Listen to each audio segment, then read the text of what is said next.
Oh no! Oh no!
It's about the I gotta say, it's the stupidest thing in sports. Gets the ball, gets back, pulls up for the win. Got it! Detroit basketball. Oh, Holloman looks the clock. Can't go for the win. Oh! The Lions go for it. The Vikings bring it. The pass is a touchdown to give. Javi Baez homered earlier. First one in the air, deep left field again. Yes, Tigers win! Javi is unstoppable! This is BS Sports. All right, a little late. Apologies for that, but we're back. We're back. Lions, Bears, and what it just feels like a must-win. I mean, I've said it is. I'm willing to go for that. If you start 0-2 in this season, in this league, you're probably not going to make the playoffs. The odds of making the playoffs starting 0-2 are very, very low. And I'm just praying that we don't do that. And also, fun fact, the Lions have not lost 2 in a row in back-to-back weeks. Obviously, technically, they lost 2 in a row, losing to the Commanders and then now losing to the Packers in week 1. But they haven't lost 2 in a row in back-to-back weeks since, I believe it was 2022, when we started 1-7 or 1-6. I think it was 1-6. Whatever it was. And we ended up with a winning record. So we didn't make the playoffs, obviously. So, but first 1 o'clock game of the year, at the very least, it's not, I don't have to wait until like 8 o'clock to have my day ruined, potentially. But Lions going into this, according to ESPN Bet, as minus 6.5 point favorite. So a full touchdown favorite. The offensive line needs to show massive improvements if they want to have this offense work. If you can't run the football, you're not going to have this offense work for you. It's just not going to work. The offensive line last week was not good. The play calling was questionable, but you also had bad offensive line play. So you combine those two things, and it's not good. The defense got off to a really bad start against Green Bay. They have to get off to a much better start against Chicago. Last week, Chicago loses their home opener to Minnesota after some collapsing, some Bears fashionable collapsing. So hopefully Dan Campbell knows Ben Johnson well, and he can just outcoach his protege, and we can have a good Sunday. That'd be nice. Michigan State got the win yesterday. That was fun, albeit their defense is also very questionable. So we'll see. Would love to see Hutch get his first sack of the year in front of the hometown crowd, too. That would be pretty cool, because he didn't get one all of last week. Also, the pass rush needs to be better. Many things need to be better. Things need to be better. But, all right. So I'm glad I got in just in time here, because we're right about to start here with kickoff. This is also the first look for the Lions playing on Fox this year with the new graphics. Oh, they're interviewing Aiden.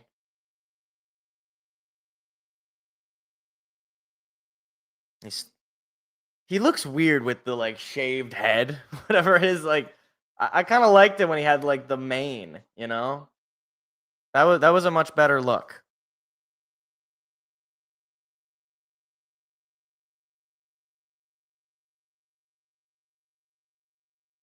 All right, here we go. I don't know who's starting with the ball. I'm yet to see the special teams. All right, looks like Lions are going to start with the football. So Ben Johnson defers. So nothing we can do.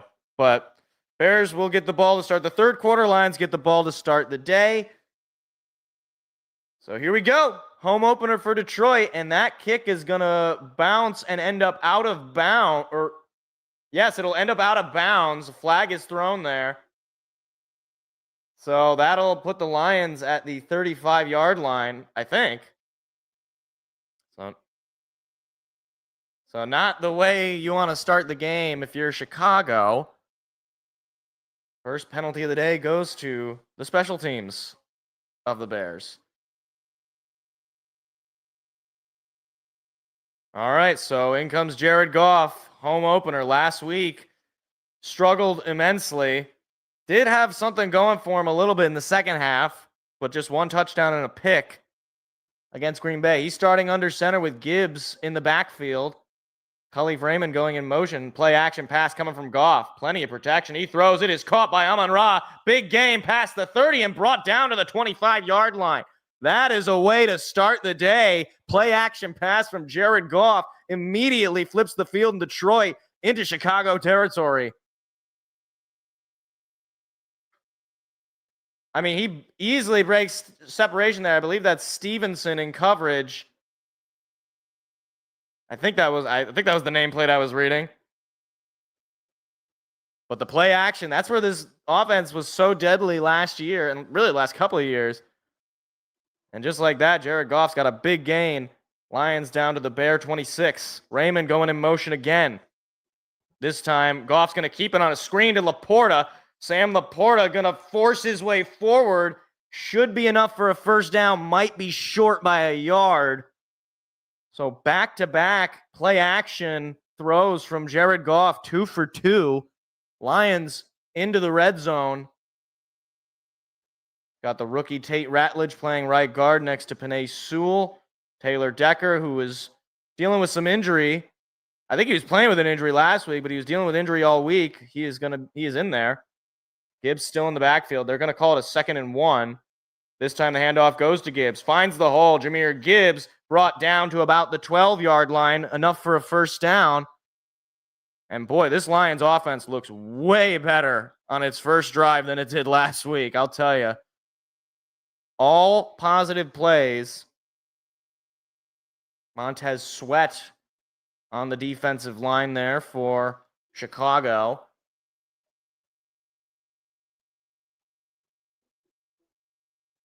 Dennis Allen, the defensive coordinator, former head coach of the New Orleans Saints, brought in by Ben Johnson.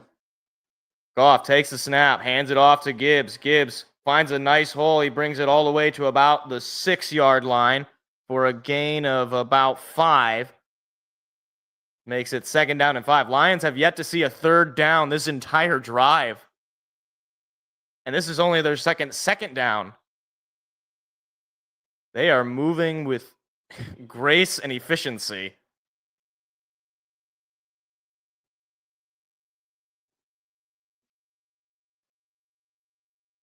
I don't think Goff has been in shotgun all drive. He's lining up under center. Gibbs still in the backfield. First down markers at the 1-yard line. Toss goes to Gibbs. Finds a hole to the outside. Breaks the tackle, and he's in. Touchdown, Lions. Jahmyr Gibbs, touchdown number 1 on the year. And a nice celebration with him and Jamison Williams and Amon-Ra. And the Lions take a 6-0 lead on their opening drive. That is what we've come accustomed to seeing from the Detroit offense. Great blocking there on the outside. Sam Laporta in there. I mean, that was as good of an opening drive as you can get. Jake Bates is out there to make it a 7-point lead, potentially.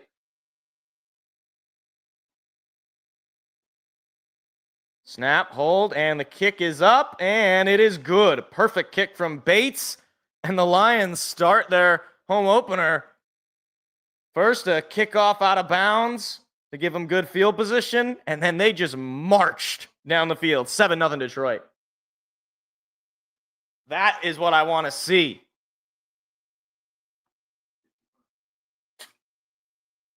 Oh my gosh. That felt great. That felt absolutely great. Now, defense, let's go out there and contain Caleb Williams. He can be mobile. He can move around. I saw last week in that Monday night game against Minnesota, felt like he should have been sacked like 100 times. But that is about as good of an opening drive as you can get. They barely even ran the ball. Like, Gibbs only had 6 yards. Or, well, I guess it's going to update here. Eventually. There, now it says 7-0. So eventually it'll add those rushing yards once the next play happens, I think. But Gibbs really did not do that much, or he didn't need to do that much. Amon-Ra had a big catch. Laporta had a nice catch and run. Offensive line was giving Goff plenty of protection. The run game was there. That is, I know it's like first drive, so it's, scripted drive, whatever. You started about as good as you needed to start.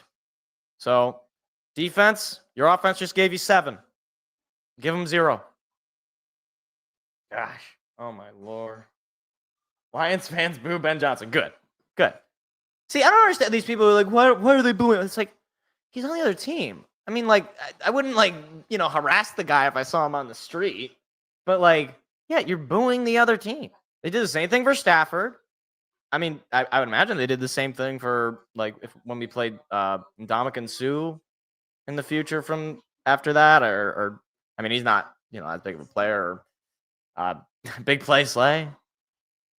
I was going to say any other coaches, but we usually don't have our coaches and coordinators don't usually get hired by other teams. For the most part. All right. Since we have a commercial break, I'm going to check my fantasy team. I know that nothing really has happened, but I just want to see. Because that was a quick opening drive.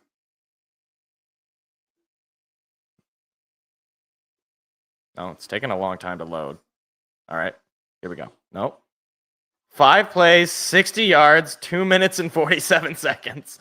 A 6-yard touchdown run for Gibbs. All right, Derrick Henry has done nothing for me yet. T. Higgins has done nothing for me. Literally none of the guys that I have on my team are doing anything for me. Oh, wow. UCLA just fired their head coach. Oh, wow. Deshaun Foster just got fired. Jake Bates with the first kickoff of the day. It'll be taken out from the 1.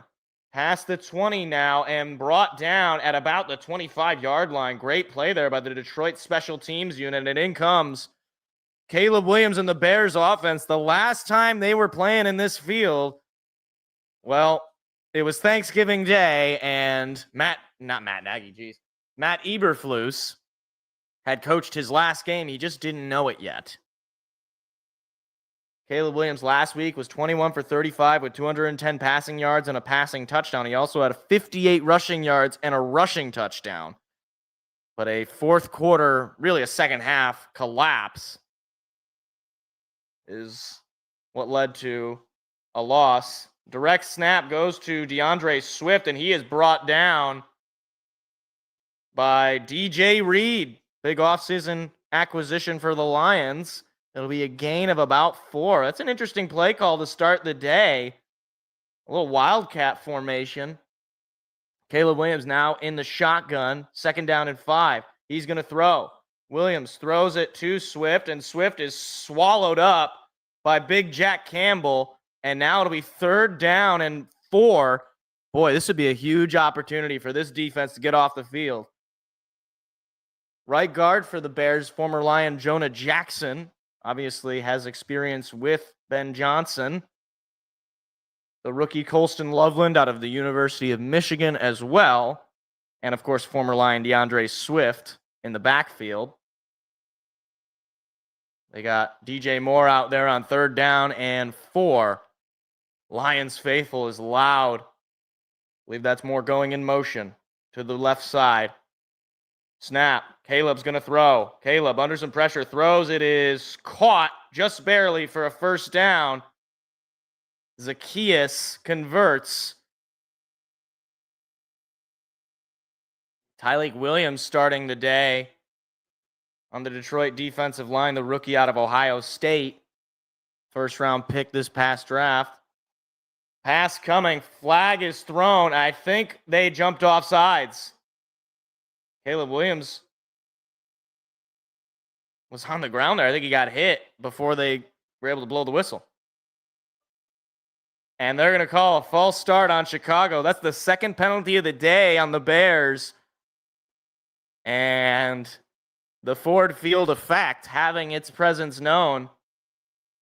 Aiden Hutchinson, he was the one who got a jump because he saw the movement. And now, instead of a 1st and 10, you're looking at a 1st and 15. Defense got to get off the field on this drive here then.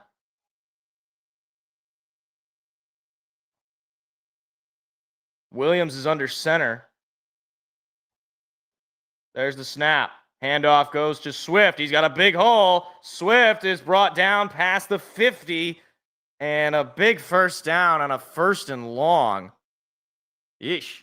I don't know why the little Gamecast thing is not working. Did ESPN just go down? Or okay. Now it's still. Williams going to throw. Caleb Williams throws, and it is caught by DJ Moore. A little high, but a nice catch by DJ Moore. And back-to-back first down plays for Chicago. I don't know why the Gamecast for ESPN is like way behind now. I don't know. ESPN has not been very nice to me this season, it seems. Terrion Arnold was in there for the tackle. Now at the Lion 29-yard line, Caleb doing the quick screen, and that is going to go for nothing. Just a 1-yard gain from DJ Moore. DJ Reed. DJ on DJ crime makes it 2nd down and 9. Moore last week had 3 catches for 68 yards. He's already got a couple catches, one of them for a first down. Inside 9 minutes to play, 7-0 Detroit. Bears moving down the field, though.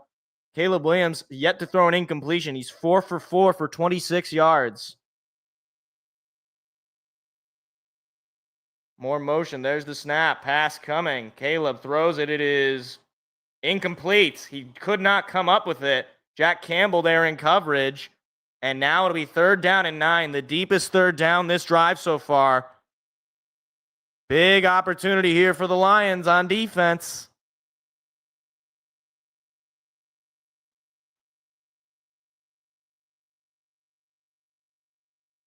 $8:38 to go in the quarter. 15 seconds to snap it. Chat is not going on YouTube? What do you mean it's not going? Yeah. I mean, I'm a little confused what you mean by that. 3 seconds to snap it. 2, 1. There it is. Pressure is coming on Williams. He's able to find the open man, and he's got a lot of room to run. He will break the tackle and score. That is a broken play there. Roma Dunze will score it, and the Bears an extra point away from tying this game up.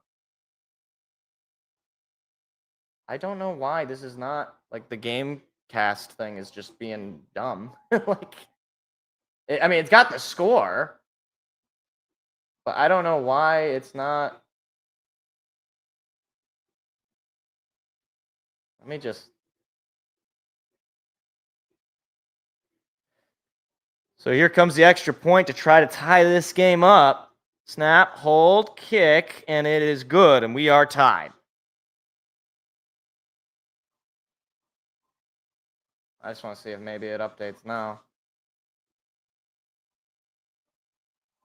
No, it still didn't. It's so weird. Like, it gives me the right score at least, but okay, I don't want WNBA. But it's like all the plays are way behind.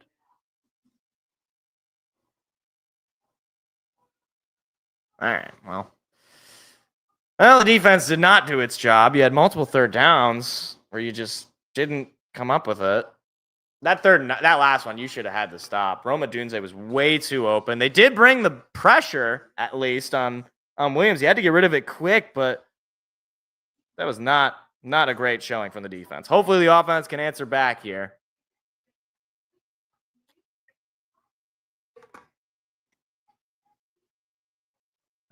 And I don't know what's going on with the game cast here. I don't know. Apparently, Jared Goff is just going to have 43 passing yards for the rest of the day. I don't know, man. All right. I still have no more points from anybody else in my fantasy. Can Joe Burrow throw the ball to T. Higgins, please? And can Derrick Henry get a hand? What is going on? How has Derrick Henry not gotten the ball? It's almost through the first quarter. He's got nothing. What's going on? Are the games delayed? They're playing in Cleveland. Is there a thunderstorm going on in Cleveland? I don't know.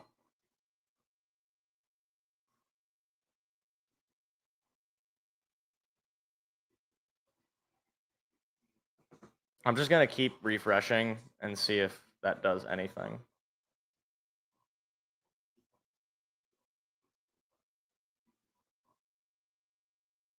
No. I'm just stuck with a Jahmyr Gibbs 6-yard run. That's the last thing that happened, apparently.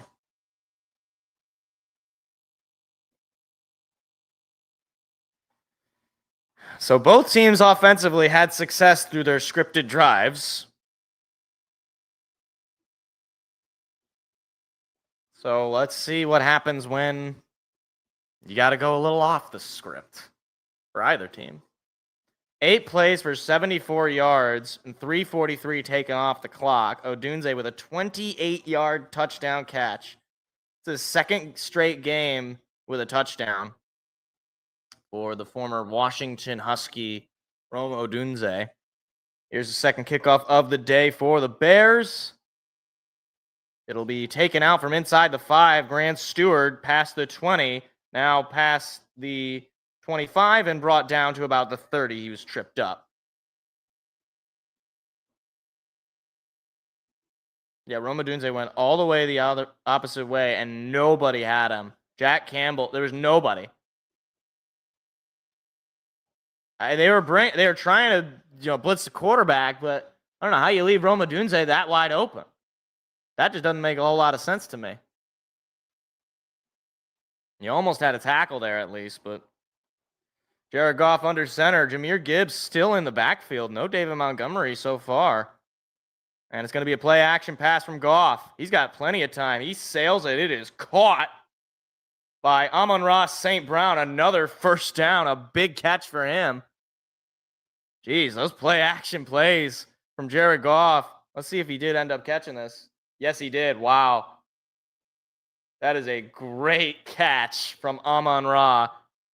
Nice throw as well. Just thread the needle right to his wide receiver 1. 3 for 3 is Jared Goff for 59 yards.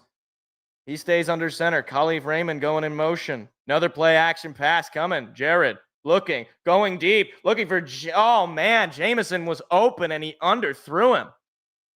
Oh man, that is a huge misplay by Jared Goff. His first incompletion, and that is, you got to hit J-Mo on that play. He is wide open. Wow. Wow, that is frustrating.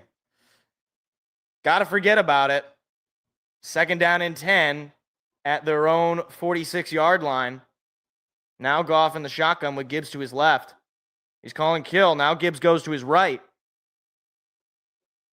There's a snap. Toss over to Gibbs. Gibbs running, finding a hole. He's brought down past the 50. Looked like he almost got face masked there, but there's no flag. So it'll be 3rd down into Bear territory. It'll be 3rd down and 6. Just a 4-yard pickup from Gibbs on the toss. See what the Bears pull out on defense. What does John Morton have? Ball is right at midfield at the 50. Pass coming. Goff looking under some pressure. Now he's rolling to his right. Still rolling. Still rolling. He's got to throw it, and he does. It is incomplete to Sam Laporta. And that will certainly bring out the punt team for Detroit. 4th down and 6. And that missed cue to Jameson Williams stifles this, what would otherwise be a good drive. Pressure came from the Bears defensive line. And now 6:59 to go in the first. And our first punt of the day from Jack Fox. Hopefully the last. Yeah, I just gave up on the Gamecast, I guess. This Gamecast, what is with Gamecast? Like, it seems like every week I have some problem with it. There's the snap, and the punt up and away from Jack Fox will be fair caught at the 10.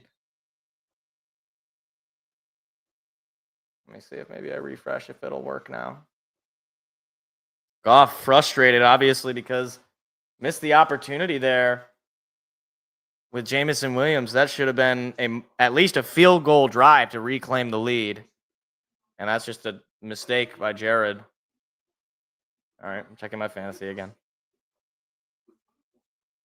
Okay, I think something is wrong with ESPN. Because none of the players on anybody's team right now have points. Oh, wait, no, the Bills defense has points. And so does I guess that was on Thursday. Or wait, no, it doesn't have points. Something is wrong with ESPN, guys. Their servers are dead right now. Unless they lost points. No, they didn't. What is going on? Oh, no, maybe they, I don't know. Something is wrong with ESPN. All right. Defense, you got to come up with a stop because the Bears defense just came with a stop. You got to match them. Gosh, oh man, that miss throw to JMO. That's That's like why is Gamecast down? Is it down for like every team? Let me see. Yeah, it's down for this team too. Wow. ESPN is why? How is this possible? This never happened. I've been doing this now. This is the third year I've been doing this. I've never had this many problems with Gamecast. Certainly not for football. And I've done other games, other leagues. Never had this amount of problems with Gamecast. I guess maybe it's the new updates that ESPN was doing.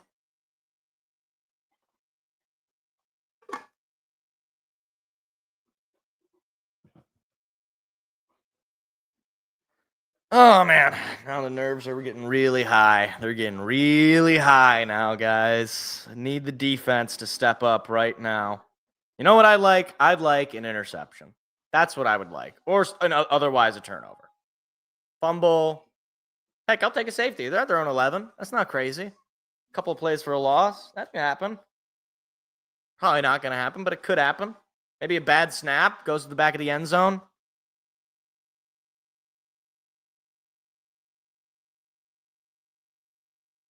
All right. Well, I guess because ESPN Gamecast is being silly, I'm going to have to be even better in my play-by-play. 6:52 to go in the first.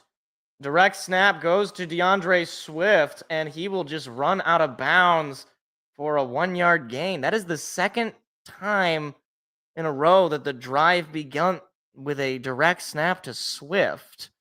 Ben Johnson clearly trying to run a few trick plays. It is second down, and they're going to say second and 10. He did not even gain a yard. All right, well, it's a good situation to be in. Second down and 10. Get a stop here. Caleb Williams in the shotgun. Hands it off to Swift, and Swift is not going to go anywhere. There is a flag down in the backfield. This might be on Chicago, and they might be pinned back to make it second and 20. Let's see. Could be a holding. Detroit defensive line was pointing. And it is offensive holding. And Detroit's going to decline the penalty, but that would be the third penalty of the day on Chicago. That was Jonah Jackson who was flagged for, the former Lion. So instead of second and 20, Lions are going to take the third down and 8. Well, we'll see if the decline is worth it. Big chance for a stop here for the defense. Trying to get the Bears to go 3 and out for the first time today. Williams in the shotgun. And a whistle is being blown. T.O. has been called by Chicago. Ben Johnson did not like what he saw on the other side. And the Bears in the first quarter, that's probably the second time that you have the Ford Field faithful having an effect on this game. Chicago having to use an early timeout. You also had the false start penalty in that opening drive.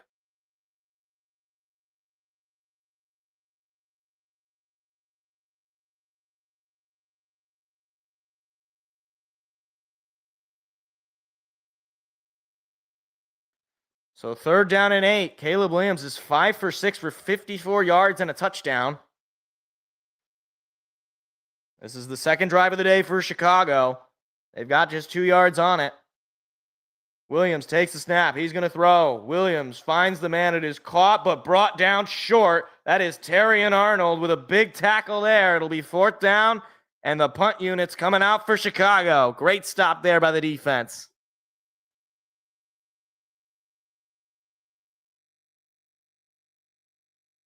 Calvin Shepard, much better on the second drive than on the first. That's for Darnold, sure. Pressure came there. Aiden Hutchinson is still looking for his first sack of the season. It is 4th down and 2, though. Punt team out for Chicago with a little over 5 minutes to play in the opening quarter. Snap, and there's the punt. And that is a deep punt. It'll be taken out from the 35-yard line. Khalif Raymond will bring it out all the way to the 50. So that pretty much puts the Lions exactly where they were when they got off the field, at about the 50. All right. So basically all you lost there was some time. You get the ball back right back where you were.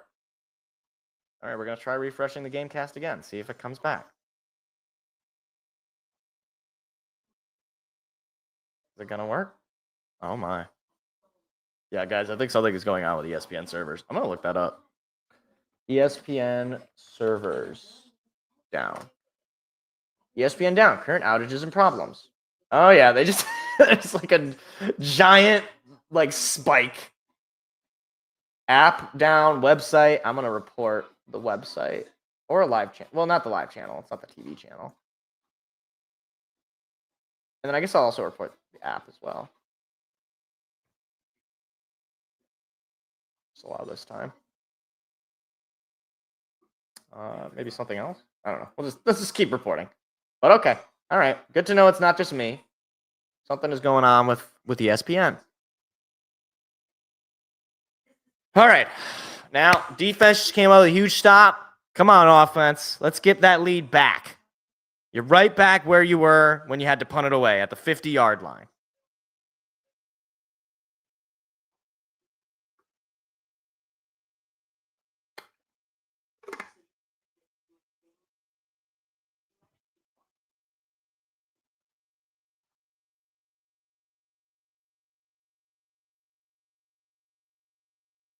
What is... Oh, my. Is that a peanut?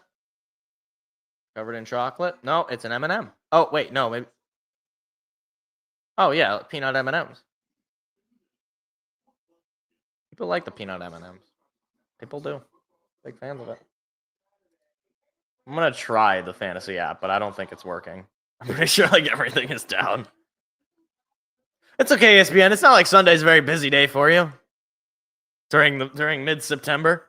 It's usually a very not busy time. Yeah, everything is down. Apparently, Derrick Henry has 0 yards. Somehow I doubt that. They didn't run the ball the entire first quarter? Oh, wow. I didn't realize that Ben Johnson was an assistant coach with the Dolphins when Dan Campbell was there. That's crazy. I did not know that. Because he was brought in by Matt Patricia, I believe. Huh. Did not know that. All right, 5:03 to go in the opening quarter. 1st and 10 for the Lions after a 3-and-out stop by the defense. Jared Goff now under center, and I believe that is David Montgomery in at running back. And they're going to give it to Monty. Montgomery is going to pick up at least 3 yards there to move into Bear territory, the former Chicago Bear. Certainly would love to have a big game after a quiet first game last week. 2nd down and 7.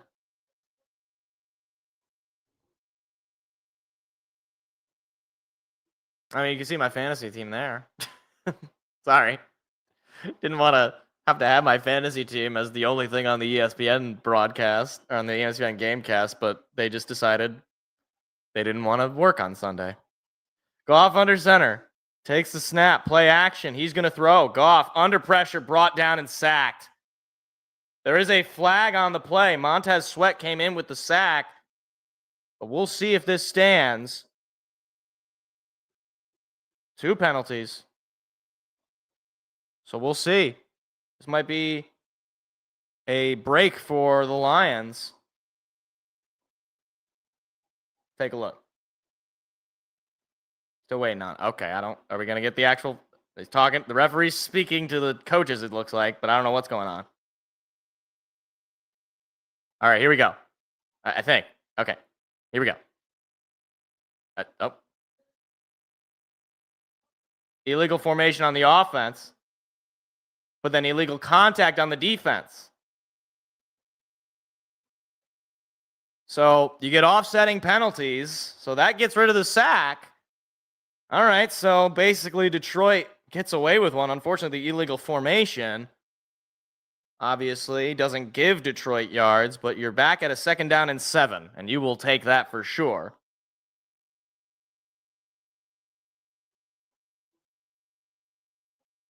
All right. Right back to 2nd down and 7. A little over 4 minutes to go in the opening quarter. Laporta going in motion. Goff going to throw. Goff under some pressure. Steps up, throws. It is caught by Khalif Raymond for a 1st down. First catch of the day for him after a nice punt return. Lions extend the drive well into Bear territory now.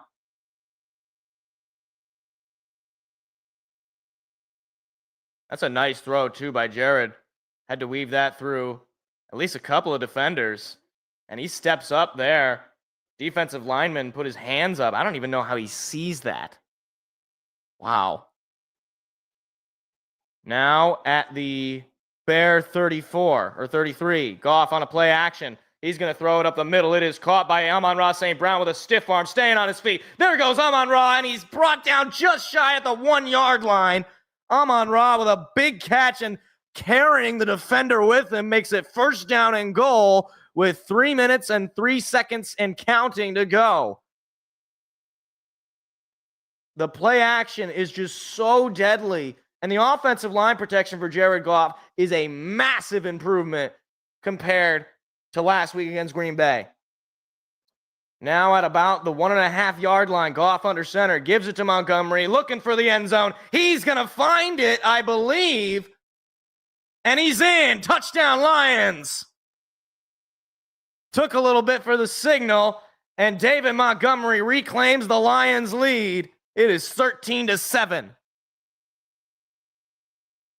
2 rushing touchdowns for Detroit from both running backs.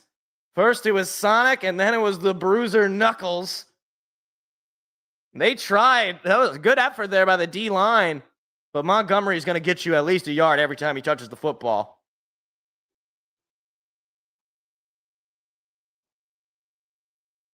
And now, 2 for 3 on touchdown drives for this offense. Snap, hold, kick is good. It is 14-7 Detroit, and we are not even through the first quarter. That's quite the celebration that Gibbs had. It looked like he was like fake crying there. I think that's what that was. Or from Montgomery, not Gibbs. I'm sorry. All right. We're trying to see if the game cast will work now. We're refreshing. Once again, ESPN picked a great day to go down. How am I doing in fantasy at least? Okay, so some of the numbers. Okay, so Derrick Henry's gotten me negative points, so that's not good. But T. Higgins got me 1.6 points. That's good.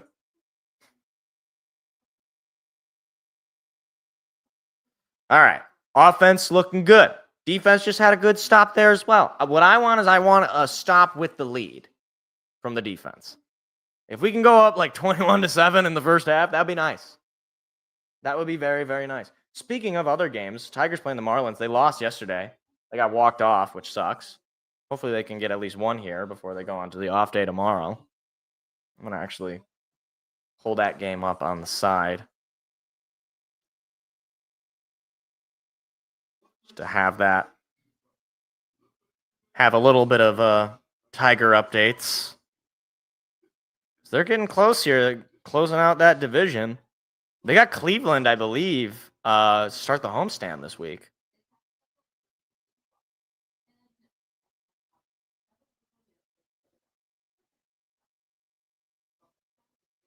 All right.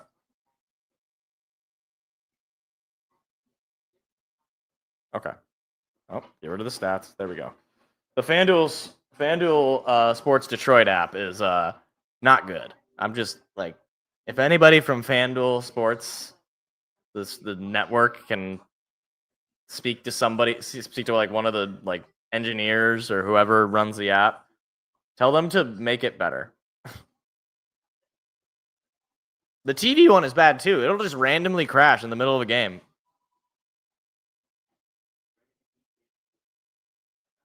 All right, come on. I want to know how old this picture is too. That picture does not look recent. Who knows? Wait, what are my numbers now? Okay, I'm at a 62% chance to win this week, which is pretty good. 4 plays for 50 yards, but also just like a 2.5 minute drive.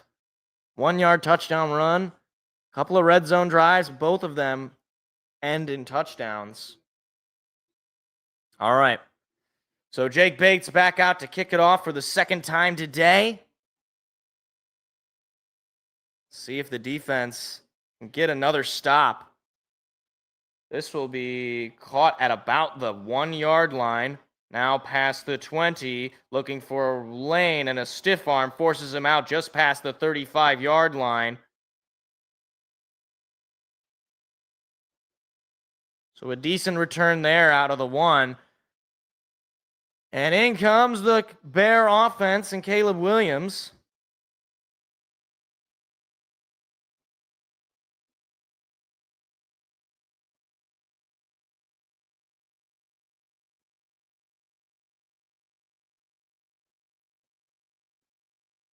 Caleb Williams has been 6 for 7 all day. He's going to throw it quickly on a screen to DJ Moore, and that is forced out of bounds, just about a 4 or 5 yard pickup to make it second down. They're just going to say 4, so it'll be second down and 6. Caleb Williams has been accurate, to say the least. Only 1 incompletion, 3 catches to DJ Moore already, and he's going to hand it off to DeAndre Swift, who is brought down after a pickup of the first down, just shy of midfield. Excuse me. Just shy of midfield now is Chicago.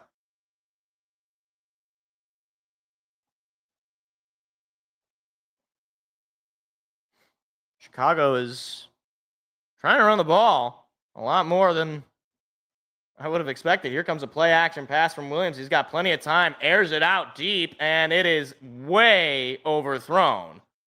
Kirby Joseph was out there in coverage, and he's lucky that he didn't come up with that football in the end zone. That was way too much hot sauce on that one from Caleb Williams.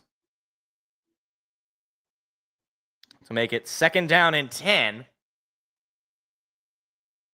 I just don't know why you're throwing that deep. So now at the Lion 48-yard line, second down and 10 for the Bears. Gonna throw it again is Williams. His throw is caught for a first down and then immediately running out of bounds. And Chicago, man, they are just moving down the field. Caleb Williams has had plenty of time. No real pressure to bring him out of the pocket. And unfortunately, his secondary is not made up for the lack of pressure. Williams in the shotgun. There's the snap. He's going to fake the give. He's going to throw. Williams finds a man. It is caught and then immediately brought down after about a 3 or 4 yard pickup. Alex Anzalone in there for the tackle. But Williams, just 2 incompletions so far. He really hadn't been forced to have to make any tough plays. Aiden Hutchinson, he was getting blocked pretty well there. That was DeAndre Swift as well with the catch. It's a 3-yard pickup, 2nd down and 7. Final seconds of the first quarter counting down. Lions have had 1 stop today. Bears have also had 1 stop today on defense. Handoff goes to Swift, and the ball came out. And then the Lions, do they have it? They do. DeAndre Swift coughed it up, and the Lions come up with a turnover. That is huge for this defense. Brian Branch, I believe, is the one who came up with the ball. But whoever punched that ball out, it went flying into the air. It was Brian Branch who punches it out. And I don't know who ended up getting the ball. I do have the Lions fight song music, but we'll hold off on that, Dennis. We'll hold on off it. But that is a huge play on defense. Brian Branch forces the fumble on his not his old teammate, actually. He never played with DeAndre Swift, but on the former Lion. And now Detroit with the football with 31 seconds to go has a chance to really do some damage here in Chicago if they can get a scoring drive. Oh, we finally got the game cast back. Wow. It's a miracle. Miracle of modern science. Goff under center. He's going to give it to Gibbs. Gibbs looking for the hole. He's not going to get much, just a yard. Makes it 2nd down and 9. Bears with 119 total yards. Lions with 130. Count at 131.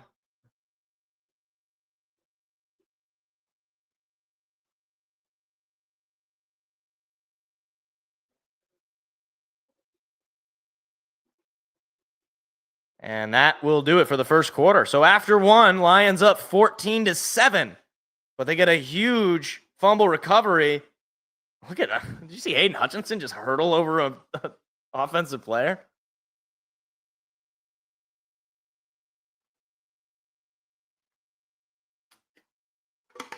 All right. If you score a touchdown here, you could be in the driver's seat for the rest of this game. Got to get a touchdown here, man. That would certainly make me feel comfortable. Meanwhile, Tigers 1 out, top of the first, no score. 3-2 count to Gleyber Torres. And he swings and misses. Strikeout.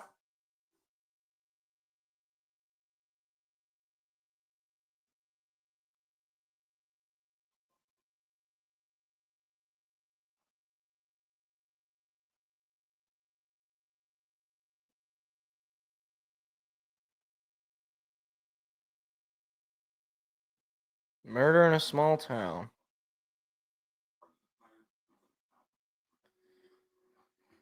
Kerry Carpenter is now up for Detroit. 1-0 count to him. Swing and a miss. Man, Tigers really should have won yesterday. That was a tough loss. You had extra innings. You had the bases loaded, nobody out. You already scored 1 run, and you get nothing. That was brutal. Like, literally, so, like, I had to go somewhere. So I was like, okay, I saw they got 1 out. But the Marlins tied it up in the bottom of the 11th. I gotta go. So I went to go to my car, turn on the radio to get on the game, and it's like, here's the Tigers postgame show. I was like, what? I walked it off with a home run, probably a pitch after I turned it off. 2-2 or 1-2 to Kerry Carpenter is swung on, but they're gonna have to throw him out, and they will. All right, so Tigers go 1-2-3 in the first. Is that Cater Montero is starting, I think? Yeah, it is. Oh, boy.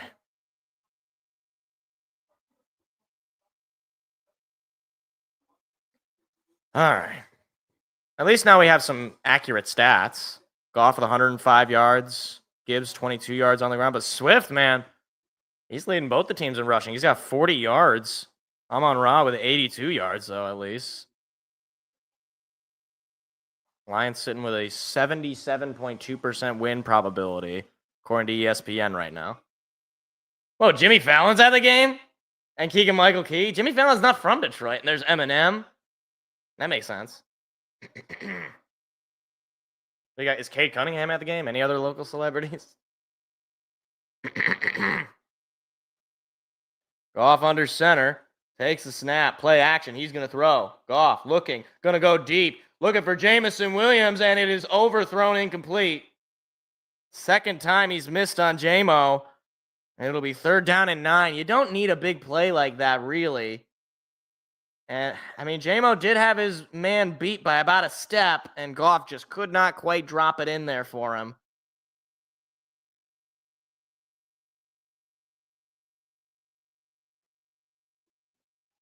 So now on 3rd down and 9, Troy got to come up with a first down here. It would be such a shame that after the defense gets a turnover to not get anything.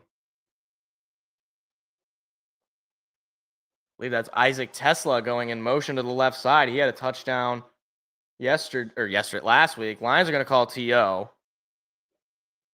First time out of the day for Detroit. Oh, we got a game break. Oh, Niners and Saints. Purdy, play action, throw, caught, breaking tackles, 11-yard score, 6-0 San Francisco to start the second quarter. Luke Farrell. All right. I mean, I did say that the Saints might not win a game this year, so that would doesn't look good. All right, 3rd down and 9. Need a big play on offense. Goff is in the shotgun. He's got Gibbs to his right. Got to get to the 42. Goff going to throw. Goff looking, throwing. It is caught by Amon-Ra, but not enough for a first down.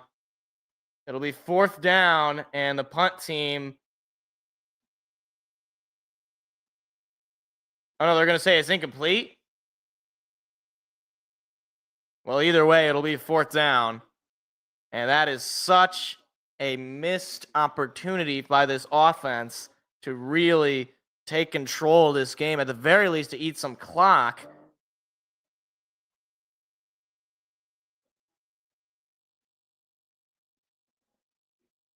So the defense comes up with a turnover, offense comes up with nothing. Okay, so they got to change the clock a little bit because of the incompletion, I think. Yeah, so 14:51 with a stopped clock.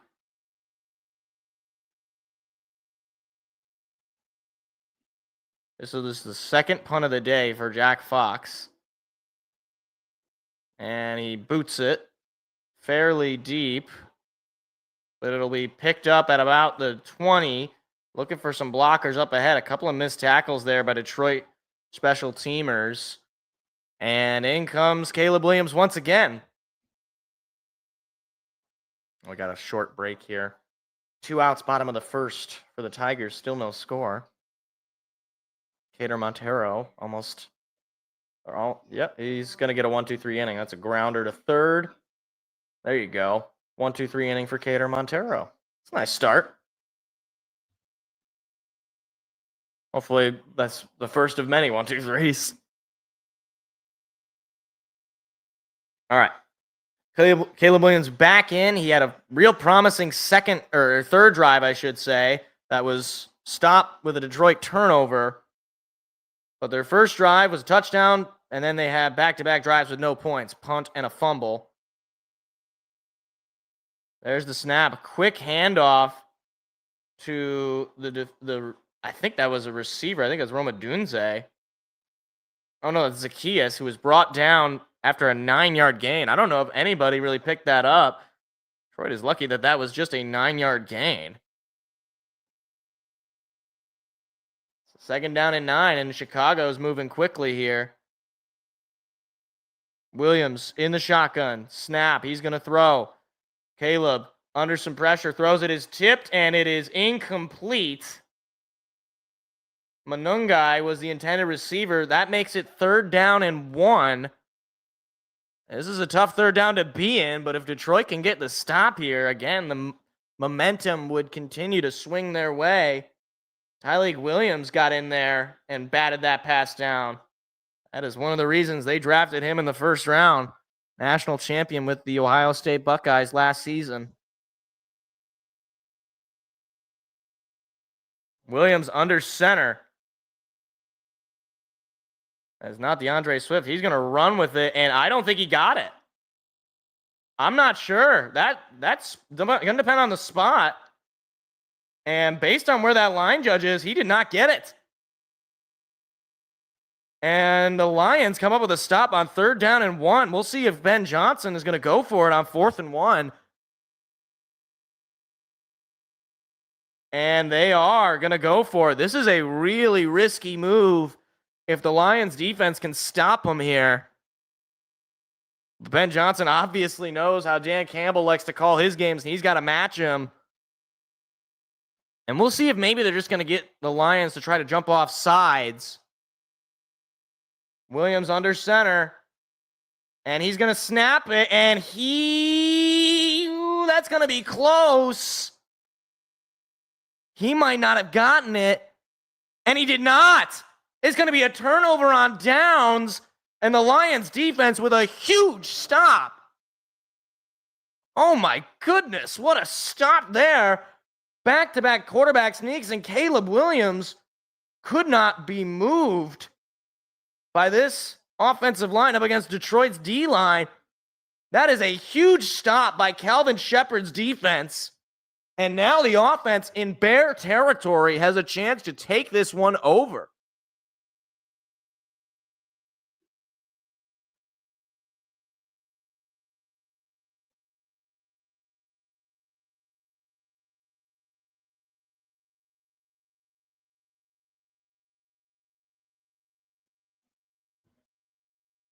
And so now that is the 3rd drive in a row where Chicago has come up with a big fat 0. Not even a field goal since that opening touchdown drive. And now Jared Goff, 5 for 9 coming into this drive. You are not Dan, Ben. You are not that guy, pal. You are not that guy.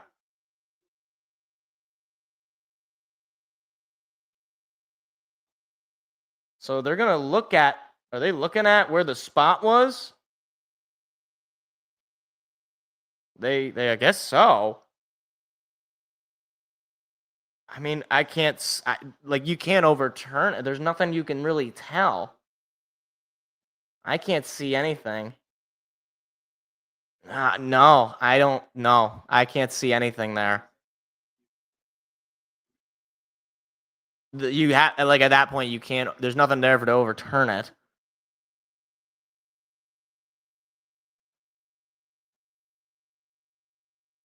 I mean, why would you? I mean, you already had the other team's offense and defense, respectively, get on the field. I'm a little confused as to why they're even doing this review. Well, they're going to come out here. So it's going to stand. That just... No disrespect to the referees there, but that just seemed like a complete waste of time. I just don't understand. It wasn't like... They wanted to look at it, I guess, to make sure they got it right, but it just seems like there was nothing you could really tell there to determine if that's a first down. So Detroit with 131 total yards, Chicago with 128, but yet Detroit has a chance to go up by 14 if they can get a touchdown here, and they're in favorable field position. Gibbs staying in the backfield, Goff lining up under center, St. Brown going in motion. Goff going to throw it on the under center. He gets it to Gibbs. Gibbs is brought down for a loss of 3 on the screen pass. Stevenson came up with a tackle. That's not how you want to start the drive. Actually, just a loss of 2 there. 2nd down and 12.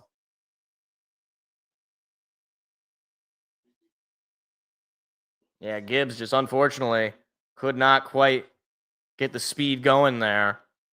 Otherwise, he would have had a lot more room to run. So now, 2nd down and 12 at the Bear 40. Handoff goes to Gibbs. He is going to try to spin his way out. He's going to probably pick up the yards he lost.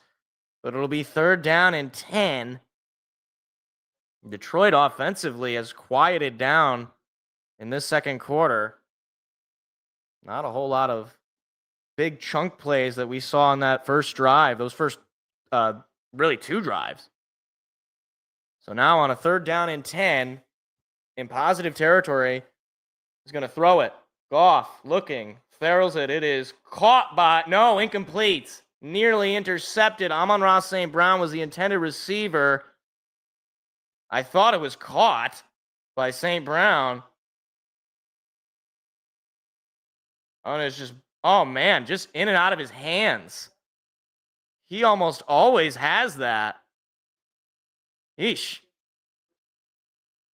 Jalen Johnson broke it up, and he is hurt. Oh, boy, I thought he was upset because he didn't pick it. So I would imagine the field goal unit's going to come out for Detroit. Try to get a double-digit lead at least. Jeez. It didn't look like there was anything there. He just kind of dove to break up that catch.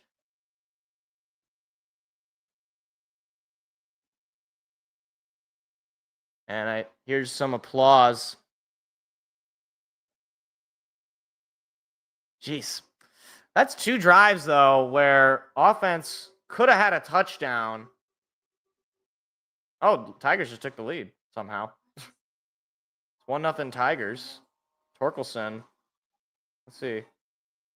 He scored the run. Okay, a base hit there from, I think that's Wenzel Perez. And oh, wow. So it's just a base hit, and then Torkelson scored, and they tried to bring Wenzel over, and I think he got caught. Maybe he didn't. Oh, no, he didn't. Never mind. 1-0 Tigers. All right. Oh, and there's a line drive by Dylan Dingler. It's 2-0 Tigers. Okay. Just got to get out of this 3-game set in Miami with at least 1 win.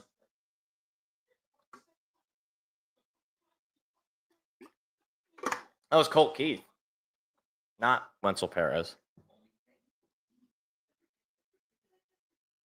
Nice piece of hitting there from Dingler.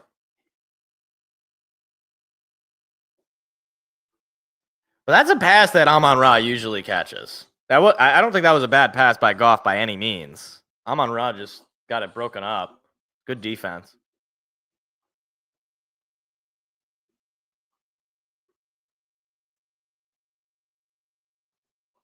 Let's hope that Jalen Johnson is okay, though. It sounded like there was some applause, like he was getting clapped off the field.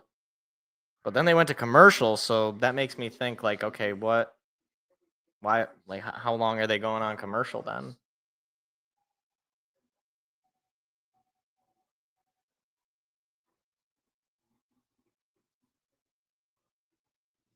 Oh, there's the Dan Campbell Applebee's commercial.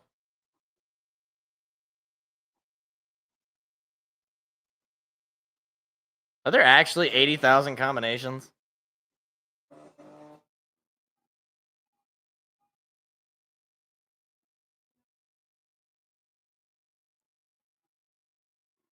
Okay, let me check my fantasy because the guy I'm playing just messaged me and said I was going to stomp him. So now I want to see what's going on.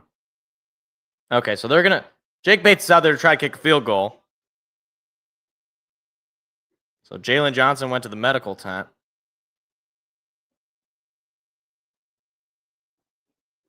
This will be from 55 yards out. He is 2 for 2 as of this season.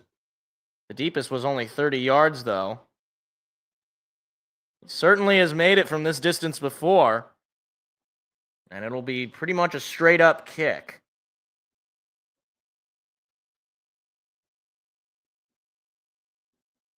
Snap, hold, kick. It is no good. Sailed it wide right. Or wide left, I don't know, depending on your perspective. So the Bears defense comes up with another stop on a turnover. Jeez. Unusual miss from Jake Bates. He usually nails those, and that was not close. Just completely hooked it. And it remains a 1-possession game.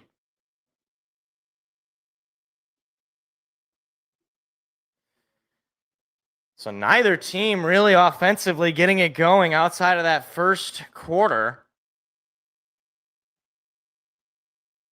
Williams takes the snap, He's going to hand it off to DeAndre Swift, who finds a big hole, and he is brought down after a gain of about 6 or 7. Brian Branch in there. It'll be a 7-yard pickup. Bears will start with the football in the third quarter, which is why these missed opportunities from the Detroit offense are so just frustrating, knowing that Chicago has this game tied up. They'll start with the ball. Williams going to throw. Williams gets rid of it. It is caught and immediately brought down by Terrion Arnold is Cole Kmet. First down. Again, this Detroit defensive line yet to get a sack. Caleb Williams just been dicing up the secondary for the most part.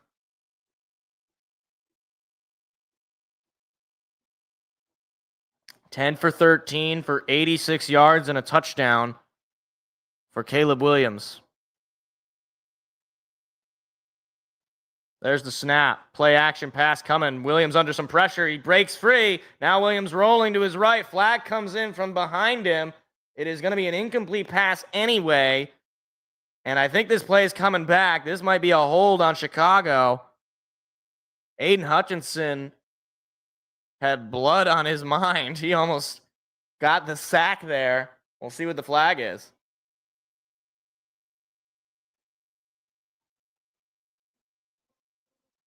And it is offensive holding. Another penalty on the Bears. Dahlman, number 52, called for it. Aiden Hutchinson was who he was holding, which, hey, I get it. Or no, that was Dahlman was holding the other defensive lineman. I think that Marcus Davenport. I mean, look at that. Hutchinson was trying his darndest, but Davenport was coming in as well. So now it'll be first down and 20 back into their own territory at the 48.5. And a first down run picks up about 3 yards. Let's make it second down. DeAndre Swift continuing to have a pretty nice day in the backfield. Makes it second down in about, 17? This is a big opportunity for this defense once again to get off the field. They've done pretty well at doing that. Caleb Williams looking to throw. It is caught and he dropped the football. And now the ball came out and another flag comes in. 2 drop footballs. Dahlman came up with it. There is a flag down.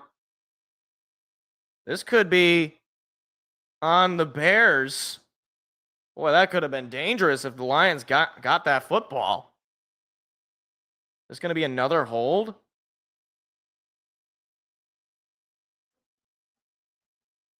It's going to be a personal foul face mask on the Bears. That is a huge penalty. That's going to make it second down and 32.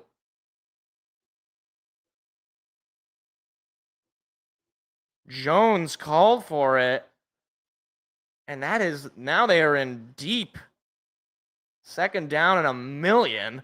Lions defense got to get off the field here.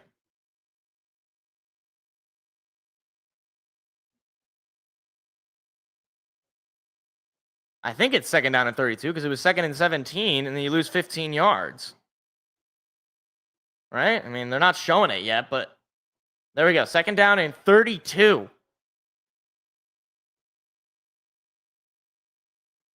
Caleb Williams by himself in the shotgun. Williams going to throw. Williams under some pressure from Hutchinson, and he breaks free. Williams going to throw, and it is picked off. Kirby Joseph. First interception of the season. The pass rush got to Williams. He got rid of the football, and that's the second turnover of the day for this defense. Kirby Joseph, first pick of the season for the All-Pro safety. What a play.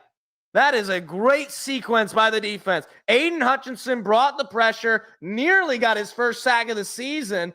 Williams had to run and throw, and not a great throw at all. And Kirby Joseph able to heave that ball in, and the Lions going to get the offense back on the field. Great stuff from this defense. Great stuff. second turnover of the day. If you don't count the turnover on downs, that's 3 drives. Or no, 4 drives now. We had fumble. Or no, maybe it was just 3 drives. You had the fumble. You had the turnover on downs. Then you had now you just have the pick. Offense has to score something here. I mean, you just had a missed field goal, so you can't really. This is what it is, but offense has got to move down the field and score a touchdown. Meanwhile, bottom of the second, man on first. Still 2-0 Tigers with 2 outs. It's a 1-1 count. Oh, man. Touchdown would be huge. We could be winning this game by like 30.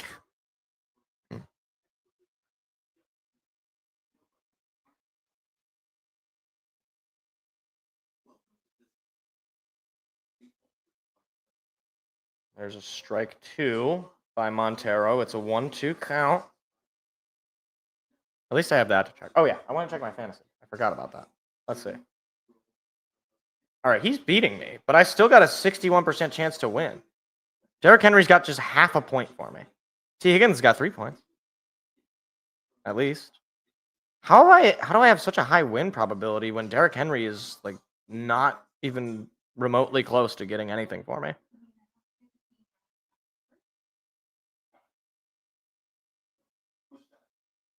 Hopefully Mahomes can just have another one of his stat padding games tonight, or I guess later today, not tonight. 4:25 start. Also, whoever decided to put a Monday Night Football game at 10 p.m. Eastern time, you are a bad person. I feel bad for well, I guess it's Raiders and Chargers, so who knows how many fans there really are. Shout out Seth. A swing and a miss. There you go. Montero gets out of it. Still in 2-0 Tigers. I don't know who he's throwing to, though. Like, that's the second time that Williams just airmailed a ball to somebody who's not even close. So, 1st and 10 for the Lions inside 10 minutes. Play action pass coming from Goff. Goff looking. He's going to just screen it out to Montgomery, and Montgomery is going to pick up about 5. So nobody could really get open there, but a positive play for Detroit and looking for something like that. Ben Johnson not pleased on that throw. Oh, they did like a fake stumble bumble as the celebration. That's hilarious. That's hilarious. Against the Bears. That was who they ran that play against. Tesla going in motion to the left side. Handoff goes to Montgomery, and oh man, he had a decent hole, but unfortunately, the D-line immediately brought him down. It'll only be a 1-yard gain, and now it is 3rd down again.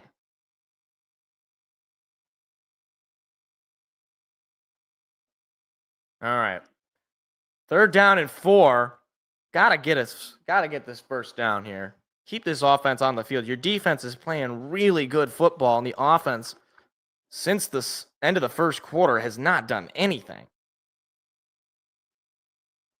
0 for 3 today on 3rd down conversions, despite having 2 touchdowns. Handoff goes to, I believe, is that St. Brown? What a play. Amon-Ra St. Brown on a handoff picks up the first down. I was like, that's not Montgomery or Gibbs. That was quite the trick play. I guess you could call it a trick play. A handoff to your receiver for a first down. That keeps the drive alive at least. All right. Final 8 minutes to go in this second quarter.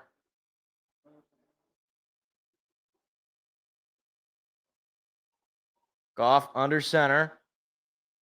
Brock Wright going in motion to the right side. And a little flea flicker action going to Khalif Raymond on an end around, and he's going to pick up the first down. Here come a couple of trick plays from the Morton offense. Now into Bear territory. Little trickeration.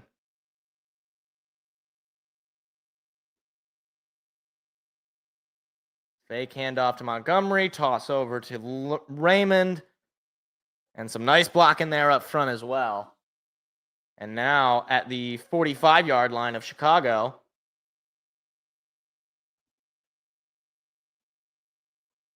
Oh, they're going to say he was short. Oh. So after video assistance, they're going to take away a first down from Khalif Raymond, and it'll be second down in what, like inches?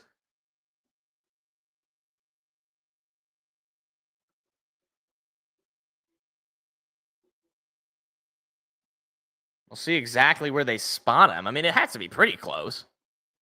Yeah. Second down and 1.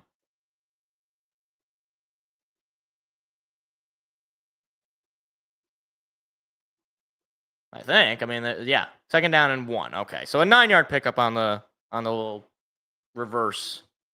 Maybe not the reverse, just a regular end around.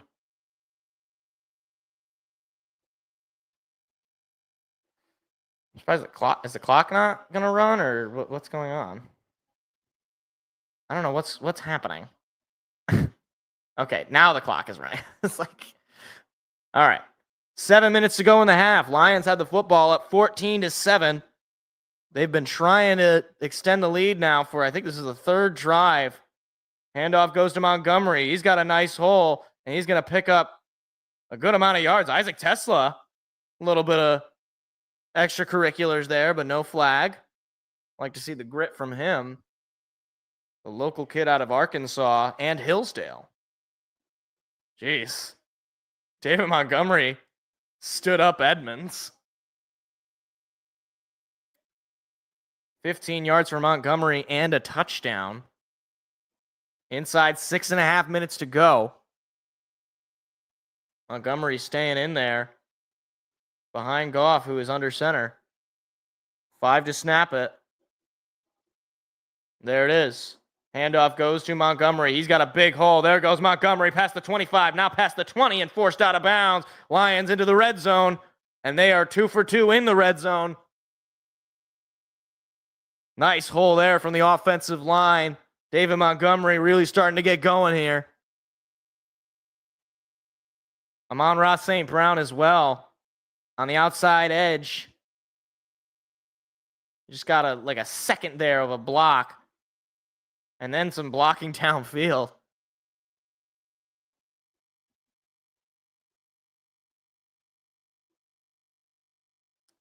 So now first down and 10 in the red zone for the Lions.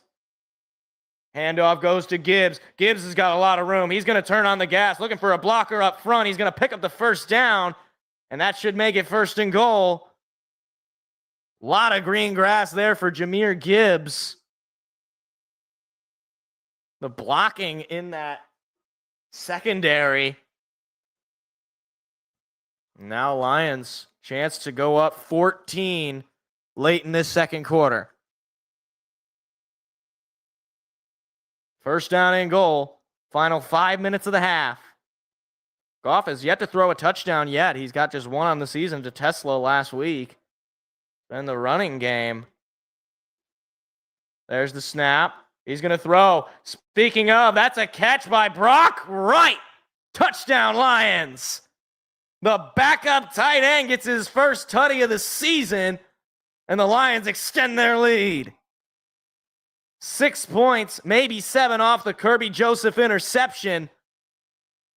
And that is exactly the kind of drive that the Lions offense has been looking for all quarter. Brock Wright wide open. Nobody expects the backup tight end. 4:48 to go. Extra point attempt coming.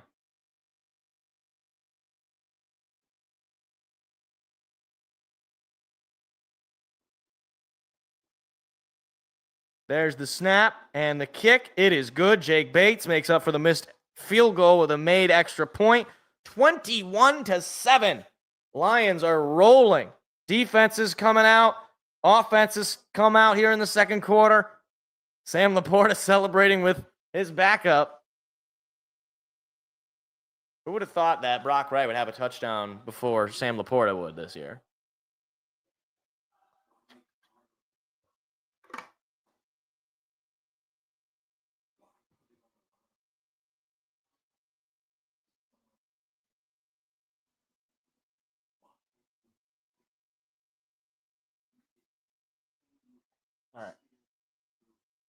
Burrow limps to locker room. Bengals quarterback exits game after taking a sack against the Jags. Uh-oh. Uh-oh. Guys, are the Bengals just cursed? Are they cooked? Hopefully he's okay.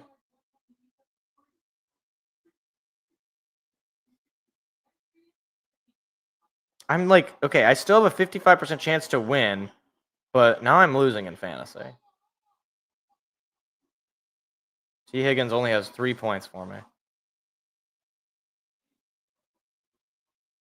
I need Derrick Henry to do more than just get 5 yards. It's almost the second half. Wait, Cleveland's up 10-0? Oh my gosh. We got the Ravens next week, too. What's going on in that game? We'll get the full recap as soon as this game goes to the half, but I was kind of hoping it was going to be another Isaac Tesla touchdown. I'm not going to lie. That would have been pretty fun.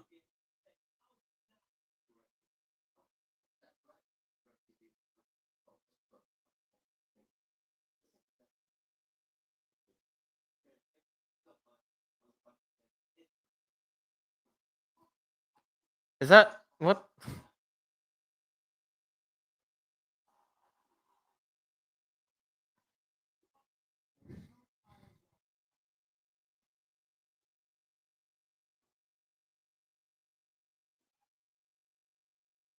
Why is there a man with a Bill Belichick mask just saying things?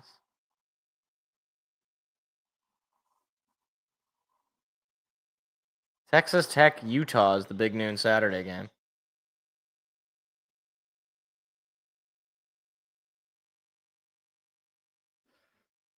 That's true. They do that. Last year they lost the Raiders, which is just like a random loss that doesn't make any sense.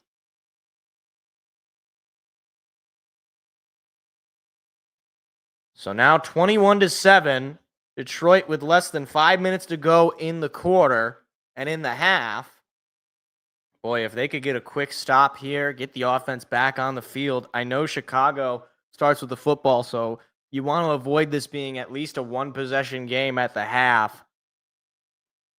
That's why I hate having to not have the football to start the third quarter. Just put so much more pressure on the team that starts with the football. And there's a kickoff from Bates, and it will be caught in the end zone and taken out from there. And looking for a big return there. He's not going to get much. He'll get to about the 26 or 7-yard line. There is a flag thrown, a couple of flags thrown. Oh, boy. Some extracurricular activities here. We'll see who they go on. This could bring back what was about a average return for Chicago. They're talking about it. So let's see.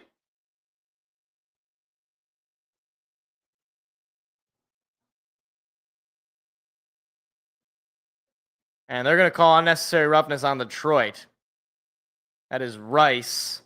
It's called for, and you just can't have those. After the play, you don't want pre-snap fouls, and you don't want post-whistle penalties. So the Bears catch a break. They will get much more favorable field position.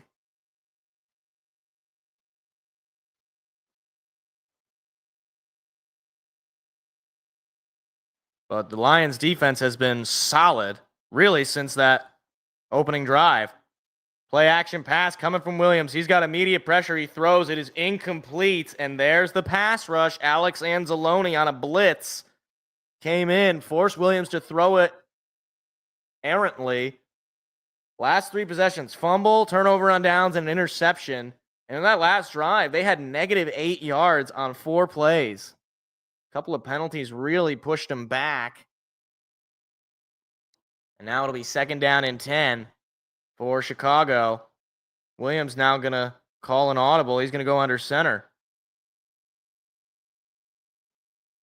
There's the snap. Play action. He's going to throw. Williams has time. Throws it up the middle. It is caught. Wow. Odunze through some coverage. It's a great throw. DJ Reed was on him pretty well, but he was able to just get some separation. Kirby Joseph able to make contact to bring him down. Williams going to throw. Williams airs it out, and that one is also caught and breaking free from Brian Branch for a first down, but not much more. Now back-to-back first down passes from Williams, but there is a flag down. Is this going to be coming back? And this one apparently is going against the Lions.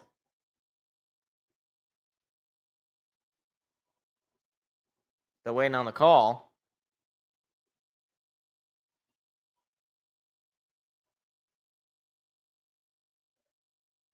And it will be defensive illegal contact, penalties declined. Alex Anzalone called for. That's a rare penalty for the captain on defense.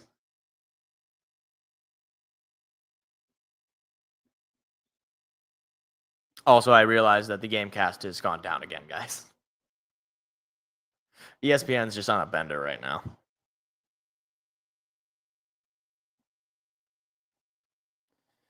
$3:50 and counting to go. Motion man going to the right for the Bears. Williams' throw is caught by number 25, just short of the first down marker. It'll be about a 7-yard pickup. Manungai with the catch there. I believe he was drafted this past season. 2nd down and 2. Inside 3.5 minutes to play. Chicago wants this to probably be as close to the last drive of the half as they can get. They would only be down by 7 if they can score a touchdown here. They haven't done that since the opening drive. Handoff, and that will go for a loss. Nice play there by Brian Branch to make it in the backfield. And it'll be 3rd down and 4, or 3rd down and 3. And another 3rd down chance for this defense. And you wonder, because of the situation in this game, is this 4-down territory? Manungai goes down for a loss. He was in there. And I honestly, if they don't get this, if I'm Ben Johnson, I'm thinking you got to go for it, right? I mean, you're going to get the ball back, but you're down 2 possessions. You want to get back into this football game. Caleb Williams by himself takes a snap. He's going to run with it. Caleb Williams on the design run, breaking tackles. He's going to pick up the first down. It's a gutsy play call to have a design run on 3rd down and 3 for your quarterback, and it works out. It was 1st and goal, and that will take it to the 2-minute warning. I guess they'd rather run it there than throw in case there's an incompletion to stop the clock before the 2-minute warning. So 1st and goal for the Bears. They're down 14. They will get the ball to start the 3rd, though.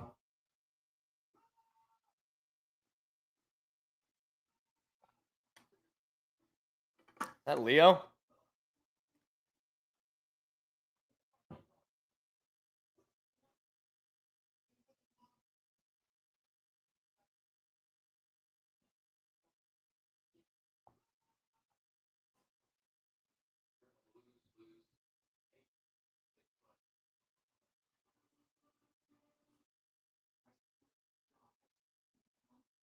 Just like, it sounds like Taken, but like different. It's just Leonardo DiCaprio doing Taken. Boy, he looks old. Hair starting to gray. He doesn't look terrible, but.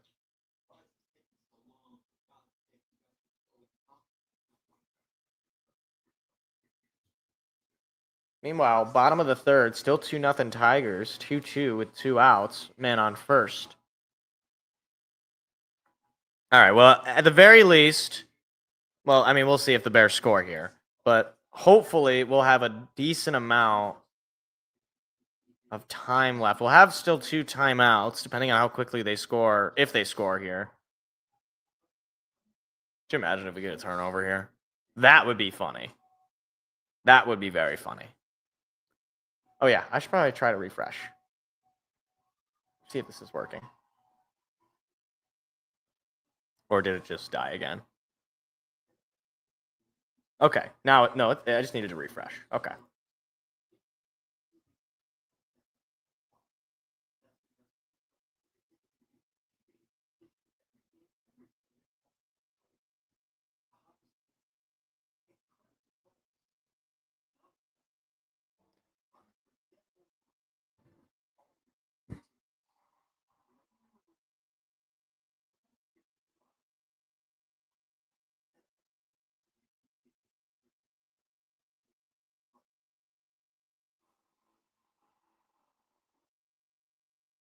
Oof. That was quite the hit they were showing there.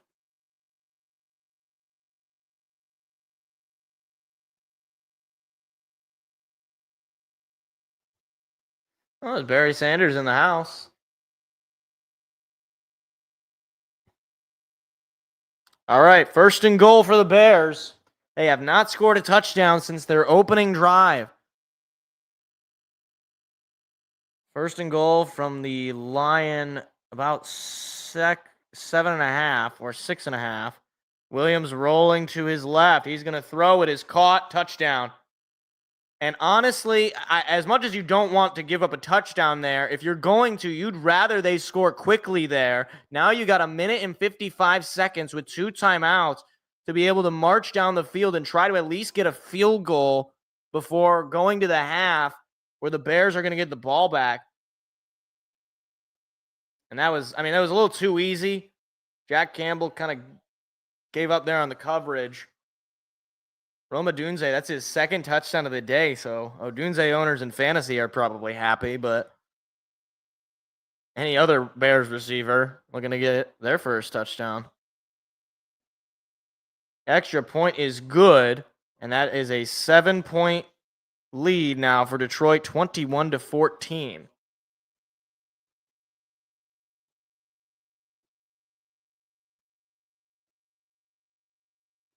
Brian Branch was kind of keeping Caleb Williams in front of him. And then he just side throw to Odunze. It's a nice throw. But now you got 1 minute and 55 seconds to get down the field and, at least try to get to field goal range. If you could score a touchdown here, that'd be obviously much better. You still got 2 timeouts. So you got plenty of time here.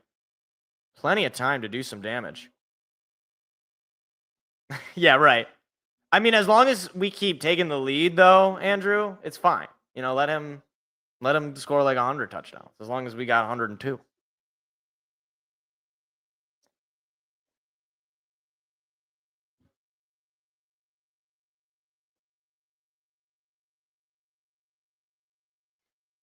All right. So another kickoff from the Bears. Haven't had to say that in a while.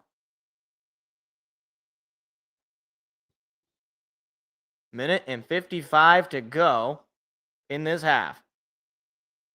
That kick is going to have to be played out from the 5. Stewart running out from the 20 and brought down at the 25.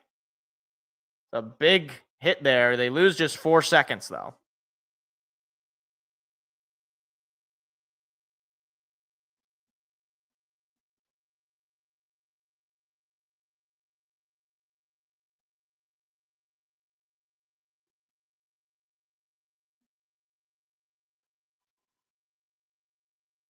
So 7 plays for 57 yards, 253 cut down. Goff going to throw. Goff looking, throws up the middle. It is caught by Gibbs, just short of the 1st down marker. Clock is rolling. No timeout being used just yet. 2nd down and 2. Still no timeout. I don't know why the Lions aren't moving with a little bit more efficiency here. 1.5 minutes to play, and you just had an 8-yard pickup.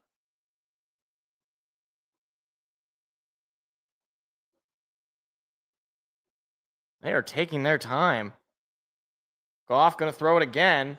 Goff under some pressure, now rolling. Goff throw. It is caught by Laporta. Oh my gosh, he just barreled through a defender who brought him down still, but he just fell on top of him. It'll be first down. Still no timeout being used. Minute to go.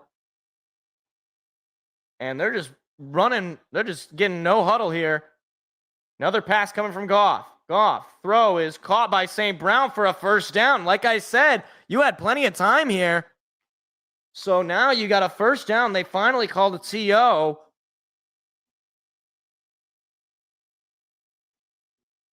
What's the word with Scooble? Not sure. I heard an update. I think he's scheduled to be able to make his next start, Zingdad. So not anything major. So 47 seconds to go. One timeout remaining now for Detroit. They have been moving down the field in this drive so far.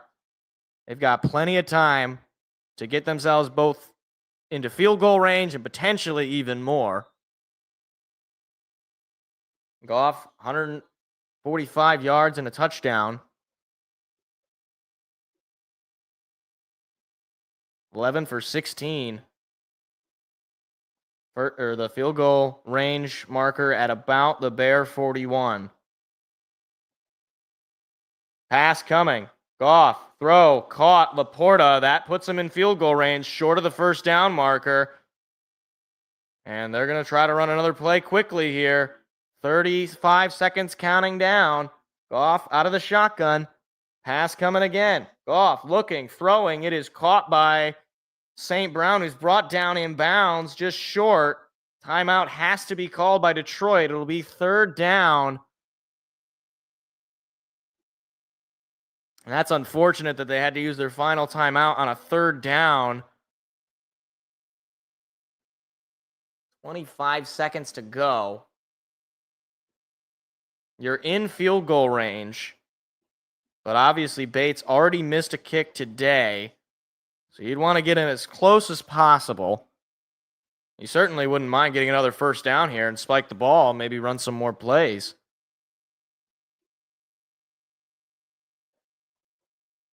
But we'll see what they end up doing here. You got 25 seconds.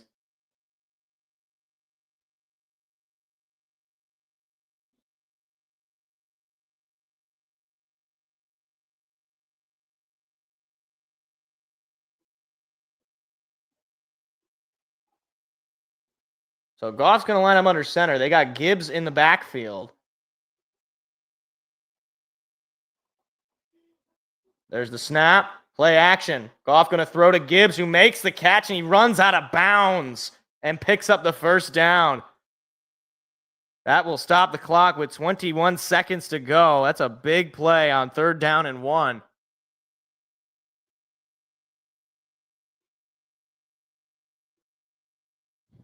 Yeah, they're winning right now, though, Zingdad. They got a 2-0 lead here, so they can at least get out of Miami with a victory. Seems like they play better when they play good teams. I don't understand. They win 2 out of 3 against New York on the road, and they blow them out. And then they play Miami, and they lose 2 out of 3. Goff going to teardrop it to Tesla. What a catch! Isaac Tesla with a one-handed grab to make it first and goal. Oh my gosh, what a catch! And they got to snap the spike. But did they get it down in time?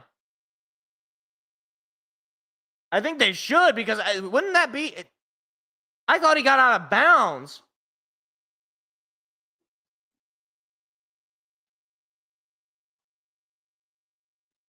Okay, please tell me they got a second. Oh, man, if they don't get a score here... Oh, man, this is... No... Okay, I think they got it. I think.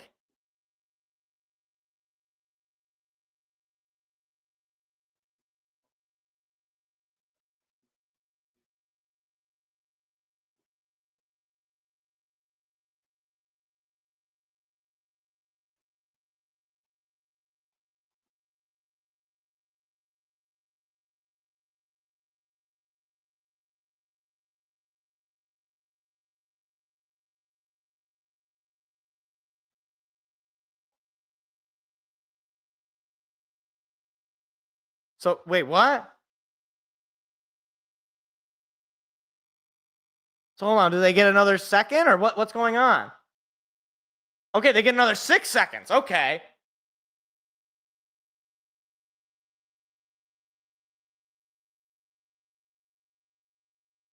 Yeah, he's out of bounds. He catches it and then he falls out of bounds. So it'll be first and goal with 6 seconds. Could they just run a real quick, like just a pass, like 1 second, like first read and just throw it? And I think that's what they're going to do.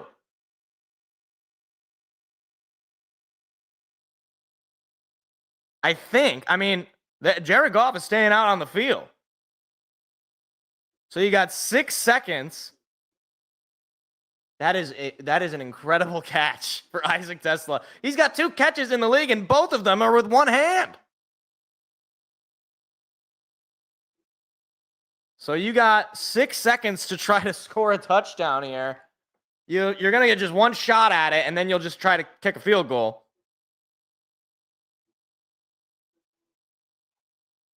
And then there's the 10-second run. Okay, that makes sense.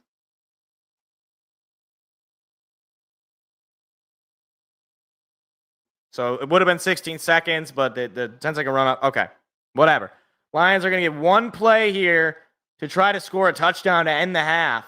Here comes the throw. Jared throws it. It is caught. Touchdown. Amon-Ra St. Brown. And the Lions answer a touchdown with a touchdown of their own. St. Brown with his first touchdown of the season. 2 seconds to play in the quarter. What a drive for the Lions. That is incredible. I thought maybe the Lions might have just had a total botch situation with the clock running down, and it turns out they get 6 seconds, and that's all they need to get the ball to Amon-Ra St. Brown. And the Lions go up double digits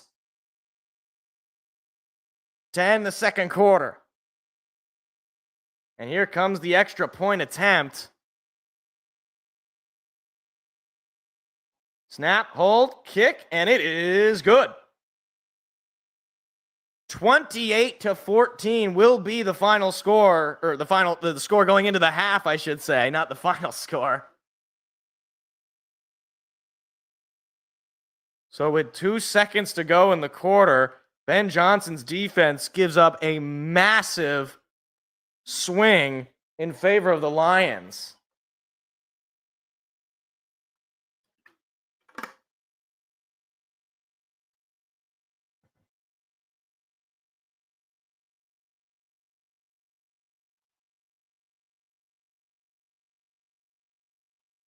Tesla has got 2 catches, one of them for a touchdown, both of them one-handed.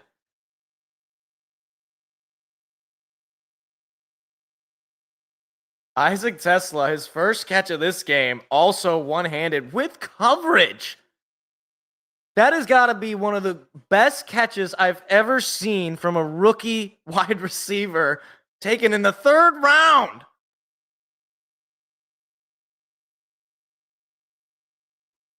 (28-14). There's just going to be one kick, and I imagine Detroit's just going to squib this to get those 2 seconds off the clock. Just because the Bears they're going to be kicking it off again to start the 3rd quarter. But no reason to allow the Bears to do anything with their offense. Just let this half end on special teams. Isaac Tesla, both weeks now, has made crazy good plays. At least in this case, it was a play that has completely swung things. And actually, the Bears are going to run this one out. And the half is over. No more clock. And brought down at about the 26-yard line will end the half. There is a flag down. They're showing first half stats, but there's a flag.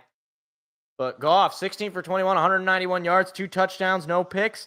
Williams, 14 for 19, 136 yards, 2 touchdowns, and 1 pick at the half.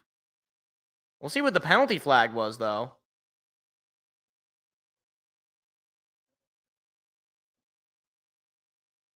So There's a 10-yard penalty on Chicago, and they're going to have to bring the offense out on the field. But why, though? Are they going to, does that, I don't understand. Does that, like, does that apply to the, how does that work? Because we're going to kick it off again. Okay, Burrow has a left toe injury. He's questionable. I did pick the Jaguars to win that game, by the way. I don't know what the score is. We'll find out. But, man, what a swing. Lions going into the second half with a 91.5% chance to win the football game. Oh, man, that Eagles-Chiefs Super Bowl rematch, that's going to be a good game. Chiefs in danger of starting 0-2. All right, here we go. Giants-Cowboys. Let's see what's going on here. Oh, wow, Giants were up. Russell Wilson going deep. Got a man. Malik Neighbors. Okay. 13-10 at the half. Giants. Oh, man. Jerry Jones. That's tough. All right, we got Niners and Saints. We saw earlier the oh, yeah, Brock Purdy's not playing. Christian McCaffrey makes it 16-7. All right. Seahawks Steelers. Let's see. Okay, Rodgers airs it. Caught 14-7 in the third. DK Metcalf. At the home opener for Pittsburgh, too. Bills, Jets. Oh, no. This is going to be bad, right? All right. Allen hands it off. James Cook looking for a hole, breaking tackles. Finds a big hole. There goes James Cook. Oh, man. 44-yard touchdown run. 20-3 Bills at the half. Oh. That's pretty tough. Rams, Titans. All right. I saw a note that Cam Ward got his first touchdown, and this must be it. Good Ward. Plenty of time. Plenty of time. Now rolling. Still running. Ward throws it back opposite way. Wow. Oh, 13-10. Titans over the Rams in the third. All right, we got Browns, Ravens. One former Raven. Joe Flacco at quarterback. Jackson, nice pass. Tylan Wallace, touchdown. It's 10-3. Ravens over the Brownies. 13-34 to go in the third. Patriots, Dolphins. It's the mid-off. Drake May. Just a teardrop to Keyshawn Boot. 17-15. Dolphins, though. In the third quarter. Now here's the Jaguars-Bengals. T-Law. Little screen. Oh, and then a just nice move there by Tutton. Okay. Is this the play that Joe Burrow gets hurt on? Okay, it's 17-10 Jags at the half, and that was the sack that Joe Burrow went back, and he's now questionable to return. Oh, man. That's tough. All right, I'll be right back. I got to use the bathroom. And, yeah, I'll be right back.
I have come back with food.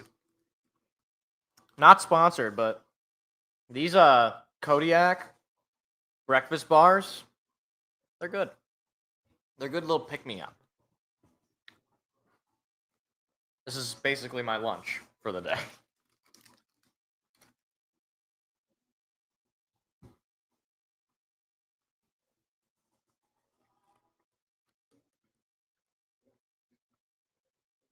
But man, I mean, even just looking at the box score, Gibbs only got 35 yards on the ground. I mean, the running game has really not done much. It's been a lot of passing. Want to watch the Colts after this game? Probably not.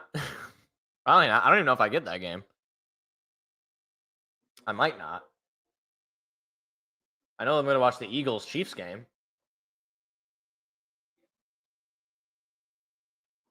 Yeah, the Colts is at 4:30 on CBS. I don't even think I get that game. So, even if I wanted to. I'll keep an eye on it, though, because my opponent in fantasy has got Bo Nix.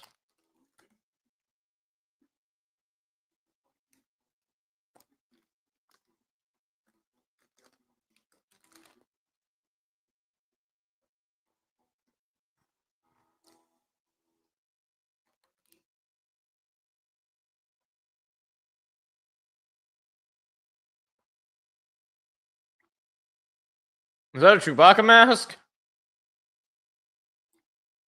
There's a person with a Chewbacca mask among the crowd in KC.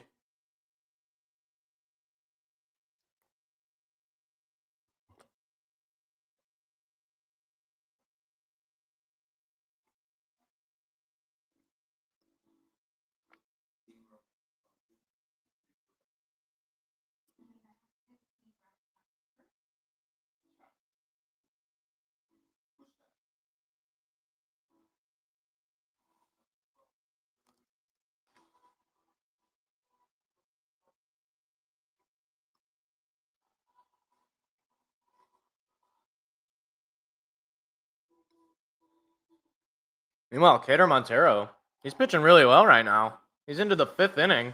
No runs.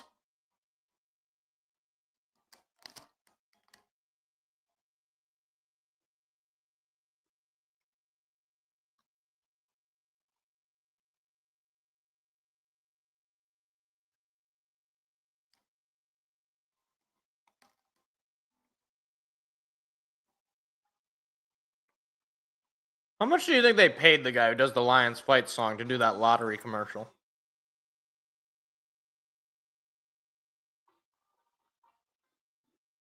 I'll tell you how much. Not enough. Whatever money they're giving him is not enough.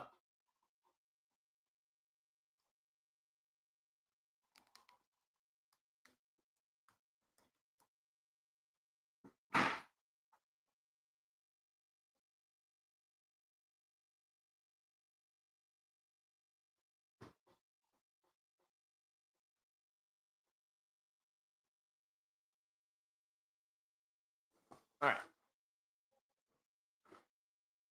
So they're just about to come back from halftime. It is nice that we have the actual countdown thing. You know, when ESPN Gamecast actually wants to work, which seemingly right now it does.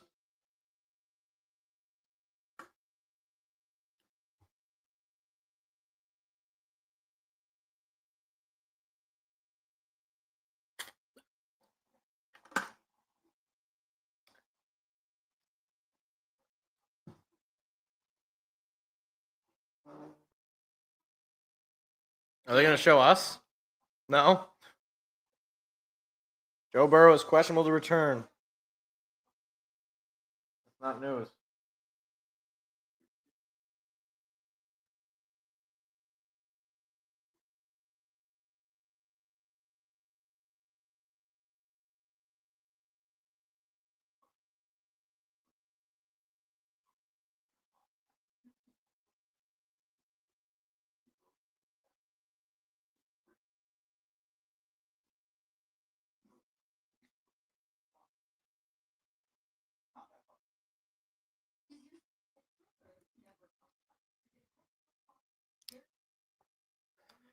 Do you think we'll ever escape Tom Brady? Like, he's now we're stuck with him on Fox.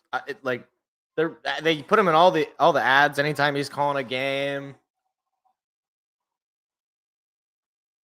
It's like that means he's going to be doing games probably until his contract ends with Fox. I don't know how long that is. And then somebody else is going to sign him because he'd have to be pretty bad. And he wasn't great last year. I don't even know if he was that great this year. Although, maybe he's got a little bit more practice. I just don't get why these players, they like immediately retire, or they retire and then just immediately go into media. Like, how does that? You don't get like any like time off to like learn the particulars. Oh my gosh, 23-3 in the Bills Jets game. It's rough. It's rough.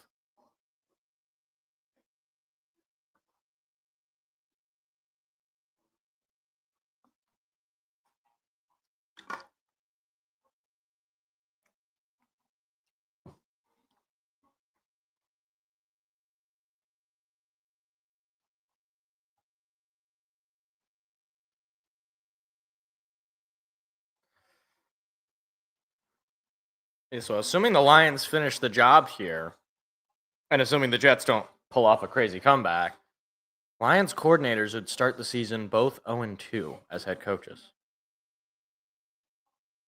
That'd be fascinating.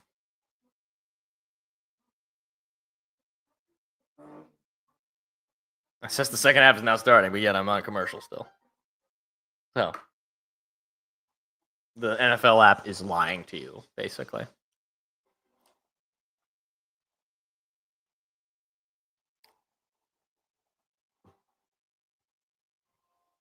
All right. So a 14-point lead for Detroit. Bears are going to start with the football. And the thing is, too, the Lions today, they've left points on the board. They had the missed field goal, obviously, but you also had a couple of drives that just end up with nothing. So, Lions, despite leaving points on the board offensively, the defense has kept them in the game. They've gotten 2 turnovers for you. And a couple of stops there as well with the turnover on downs and the punt. This is a much improved unit from what we saw last week. That's for darn old sure. Now, hopefully they can finish the job out here in the second half. They're pretty much in the driver's seat. If they can get a quick stop here, get another score, whether it's a field goal or a touchdown, it's basically it's just a matter of time at that point. You're fighting the clock as much as you're fighting the other team.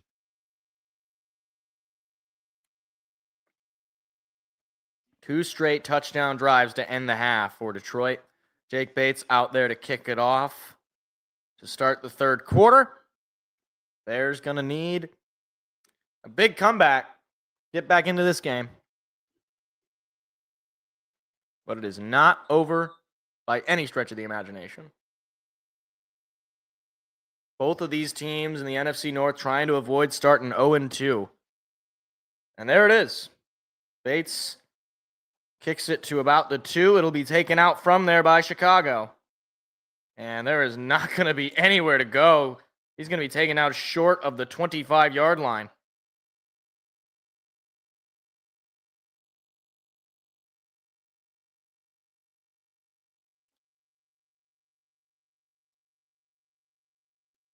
Finishes the message. Bears aren't going down with a fight. Dan Campbell, thank you. Really needed that report. I just said that. I could have been the reporter, and I could have just not even talked to Dan. All right. Caleb Williams going to be playing from behind, but he knows what it's like to do that. He did that last season in this very stadium. He's going to throw on the screen. It is caught, but whistles are being blown, and I believe there's a false start. And it is a false start penalty on the Bears to start the second half, and that is not what you want. DeAndre Swift, the former Lion, who's had a pretty good game so far. He's got over 50 yards on the ground.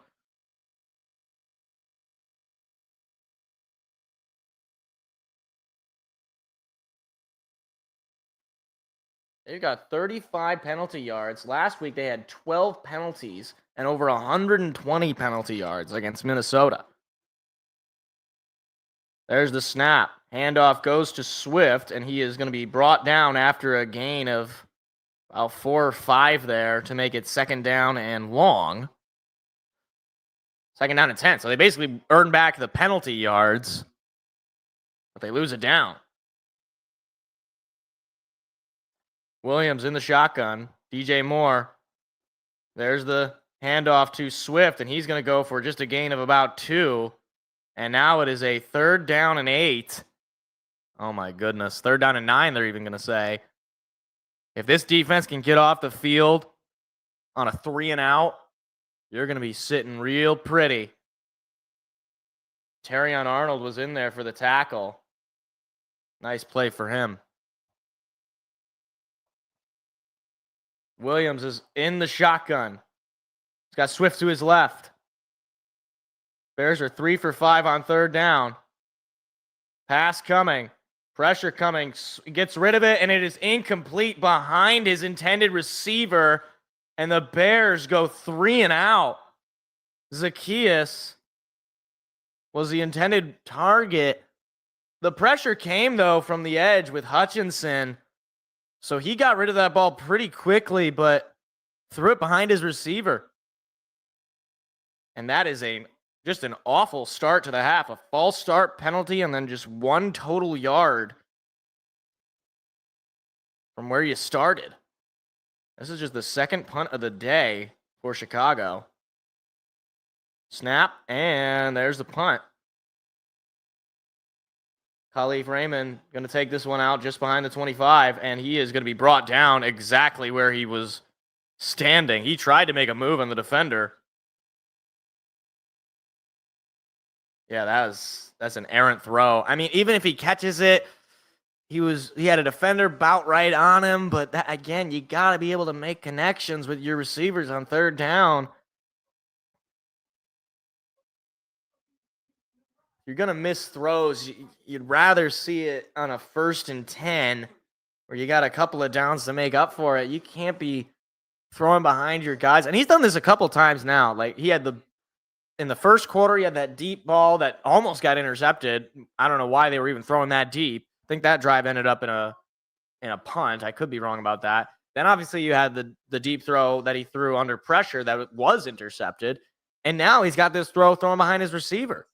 This is week 2 of Caleb Williams struggling in these big moments outside of these scripted drives that you start the game with. The best he looked was in that first drive. And maybe you'd say that second or that last drive they had at the half. But, man, hopefully Detroit can come out and just bury them and just get another touchdown. And then at that point, you're thinking, okay, you're just trying to help your point differential if you're Chicago.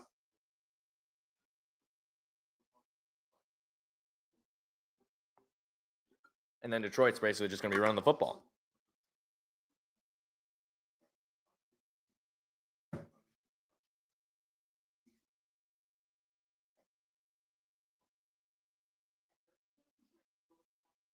I got both. I got football commercial and I got baseball commercial.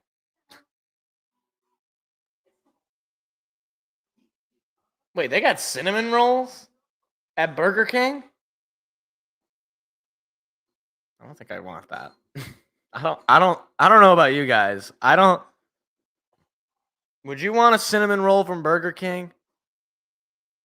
I don't even really like Burger King. This is a Jordan Poole movie? Or Jordan Peele, not Jordan Poole. Whoa.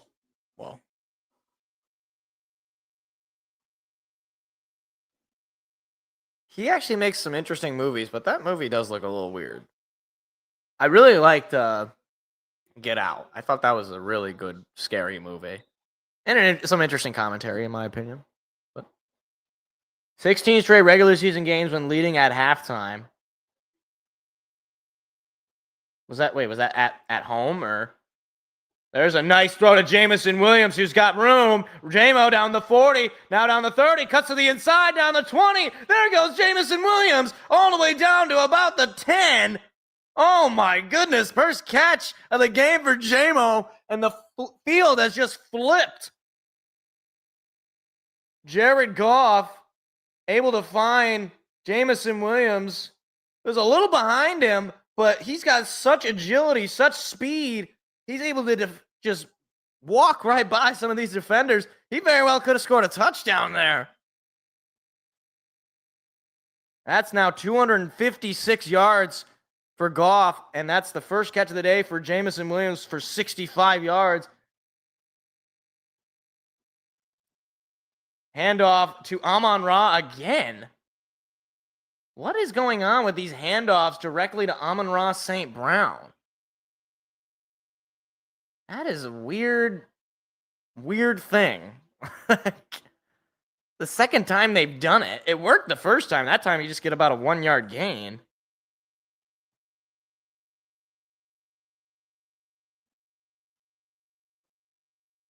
St. Brown already got 100 yards on 8 targets, 6 catches with a touchdown.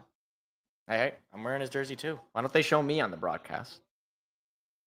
Second down and 9. Now Gibbs in the backfield. The handoff goes to Jameer, and he is brought down. No, he stays on his feet, but he is going the wrong way. He should have just gone down there. And now it'll be 3rd and goal, but from inside the 20, or from outside the 20, I should say. And that is a big error to make it 3rd and 19. I mean, just go down. No reason to try to make a play. That is an unneeded error. Now you got to get to the 2 to get a first down. Goff has plenty of time. He's going to run with it. Look at Jared, brought down from behind. He seems to be all right, but it'll be 4th down. And they're just going to bring out Jake Bates in the field goal unit. And that's unfortunate that that's how that drive has to end. Jahmyr Gibbs, the big mistake there, just burning most of his rushing yards. So now instead of what should have been a touchdown drive, you're going to have a 34-yard field goal attempt from Jake Bates. He missed earlier today from 55. This will make it a 17-point lead. Snap, hold, kick. It's good. Perfect kick from Jake Bates, and the Lions have dropped a 30 bomb on Chicago. It is 31-14. Who's the best player on the Tigers team I like? I mean, it's probably Skubal. Skubal is probably the best player, and I don't know if I like him the most. Riley Green is also really good. I'd probably say Skubal is probably the player I like the most. He's just a badass. Every time he's on the mound, he just kills people. Like, not literally, but he does hurt other fans' souls. That's for sure. Oh, Jose Urquidy is in. He was brought up from AAA. So I guess it's the end of the day for Montero. 5 innings of shutout baseball.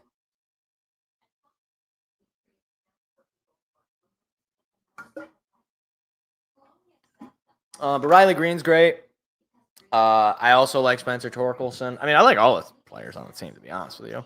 Dylan Dingler, I think, is one of the more underrated players. The guy just hits. You know, that's just fun. Just some basic hitting.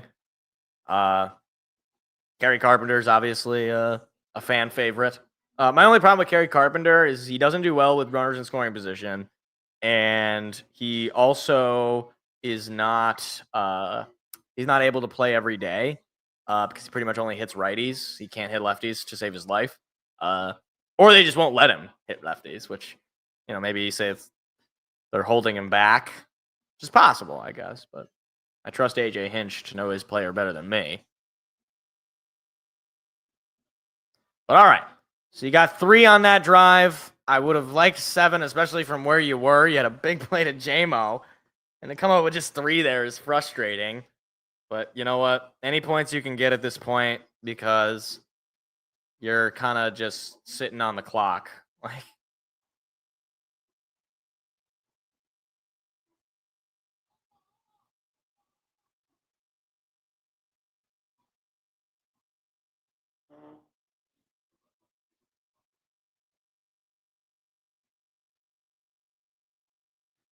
I'm just glad that Goff finally hit on JMO, because JMO could have had an even bigger day if he hit a few of those.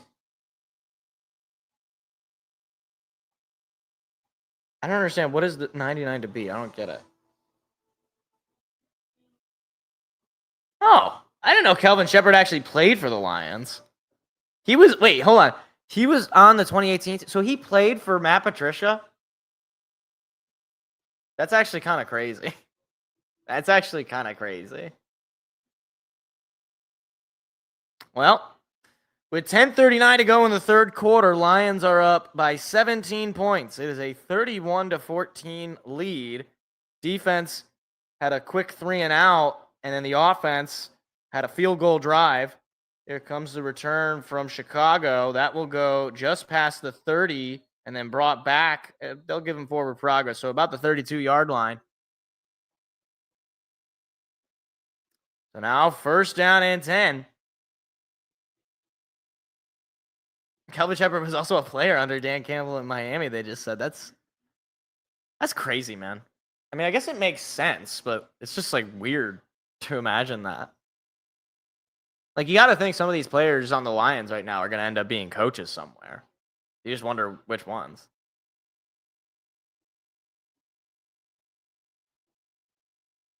$10:33 to go. Caleb Williams once again playing from behind. He's in the shotgun. There's a snap.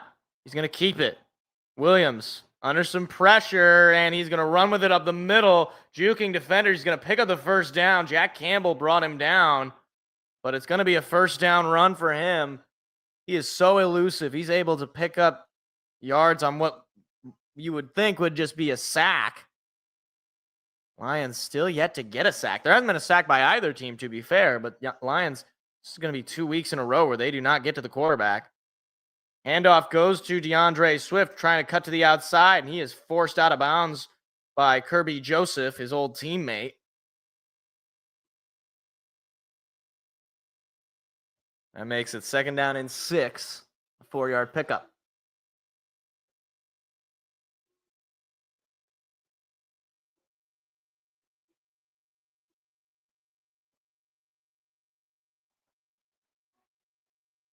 Now Williams lines up under center.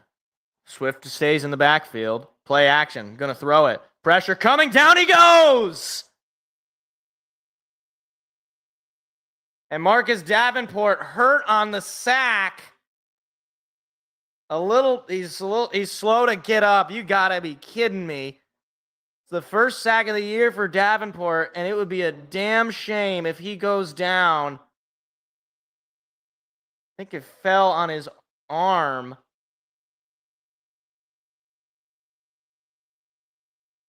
Or it looked like maybe he was holding his thigh. I can't really tell. You would really hate for him to go down. He signed a 1-year deal. He struggled to stay healthy for years.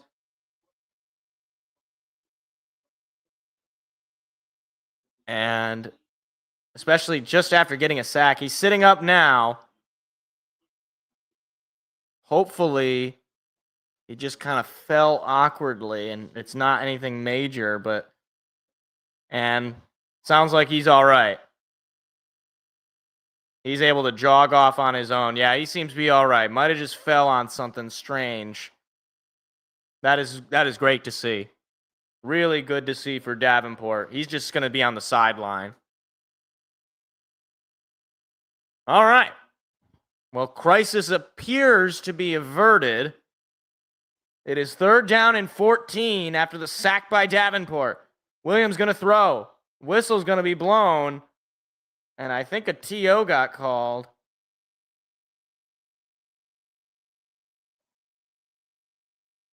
Oh, they're going to say the ball was not ready for play.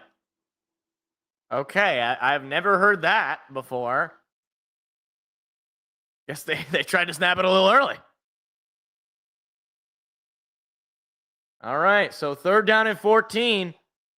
This is a huge chance for this defense, man. Huge chance.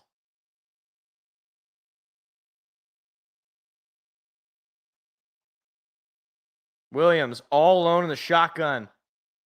Snap. Pressure coming again. Williams rolling to his right. He's going to run with it. He's got room, but he's not going to get the first down.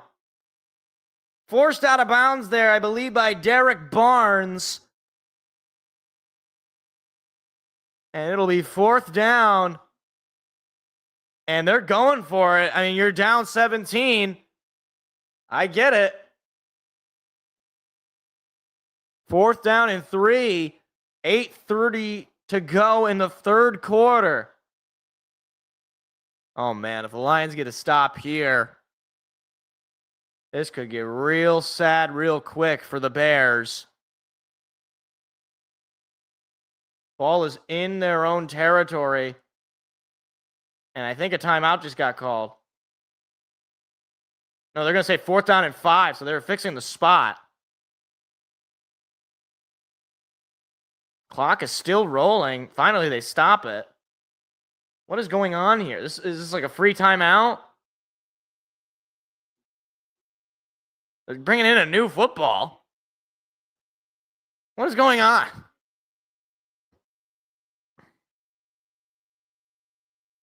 All right, it's 4th down and 5. If the Lions stop them here, they'll get the ball in Chicago territory. Cole Kmet lining up on the far right side of Caleb Williams. Now he's going in motion. There's the snap. Pass coming. He's going to pass it. It is tipped, and it is incomplete. Terrion Arnold in coverage almost had a pick, and the Bears turn it over on downs for the second time today. How many times does Ben Johnson have to learn? You are not that guy, pal. You do not have that team to be going for it. Calvin Shepard, he's feeling good about it and dancing on the sideline. And the Lions got a chance to make this a blowout if it wasn't already.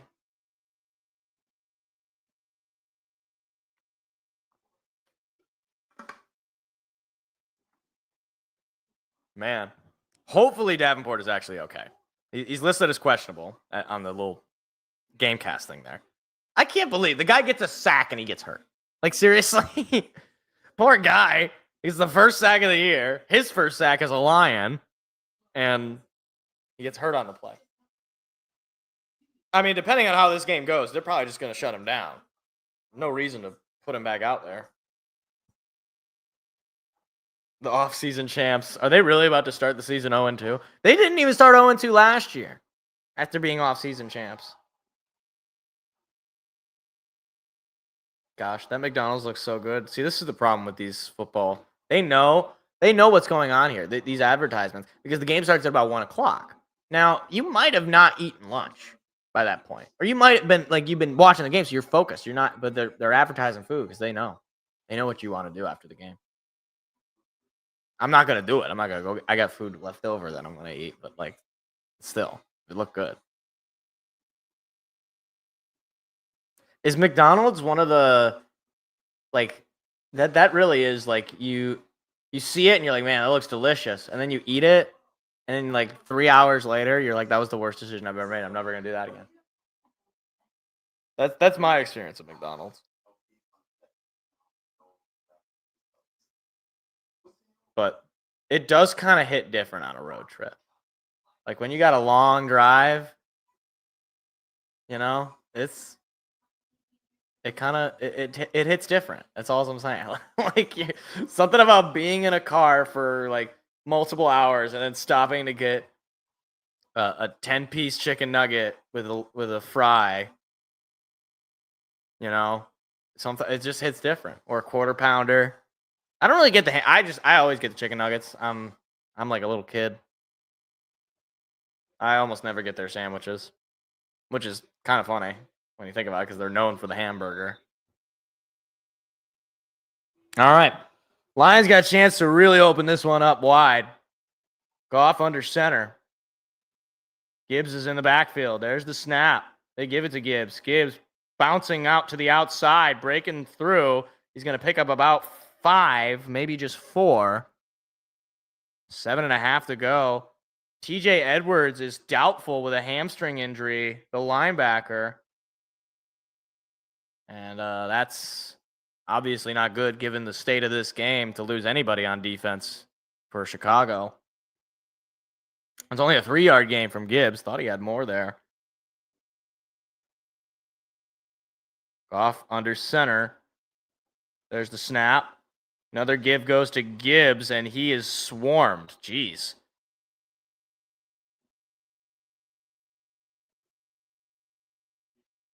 That is not the run protection that you need. But, I mean, certainly it's obvious to me, at least, that the offensive line has been better.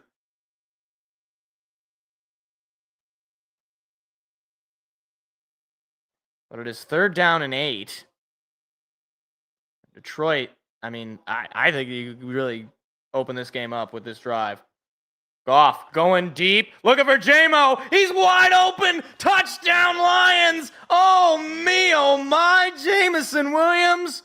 There goes that man again. First tutty of the year. Wide open on a bomb from Jared Goff. It is 37-14. And Ben Johnson has now given up, what is that now? 17 unanswered points on offense. Or I guess on defense. I don't know if that's the right, I don't know if I phrased that the right way. About to be a 24-point lead.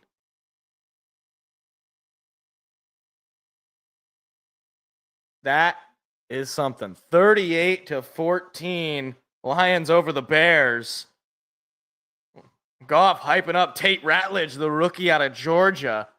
And the Bears feel like they're going into one of those spirals that they have become accustomed to.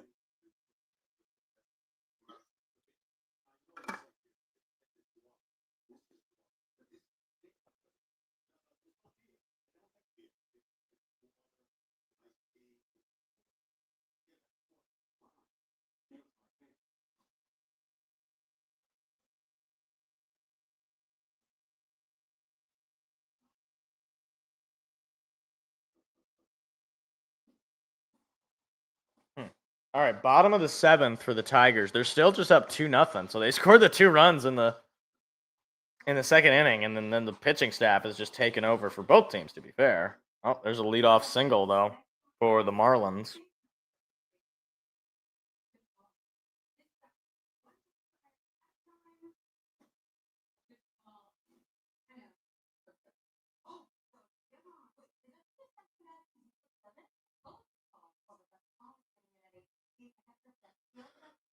Oh, man. I got to tell you guys, I needed this. I needed a game like that. Now, so it's something we hold on, which is, crazy things happen in the NFL. But you're up 24 points on the Bears. And, guys, it could get real out of hand real quick for Ben Johnson if he does not fix the situation. All right, enough of the Mega Trainer commercial. Enough. This commercial this is going to be like the stupid Snoop Dogg commercials last year. Oh, man. Burrow out for the game.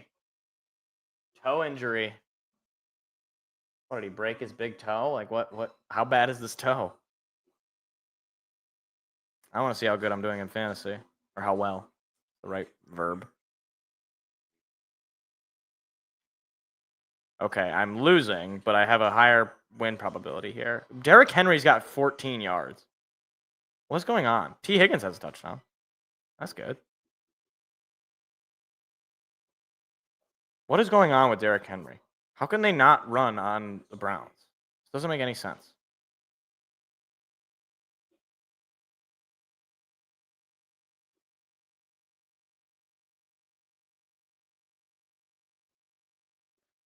Five different Lions with touchdowns. I guess there's a reason Dennis Allen got fired from New Orleans, guys. I think we might be witnessing it. There's the kickoff from Bates. He's had to do that a whole lot. Now taken out from inside the 5 and trying to find a lane and brought down just past the 30.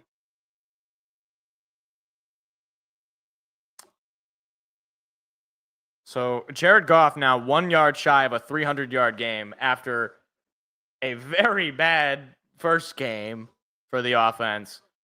Immediately, and frankly, a very bad game for the defense overall, but now things are looking a whole heck of a lot better.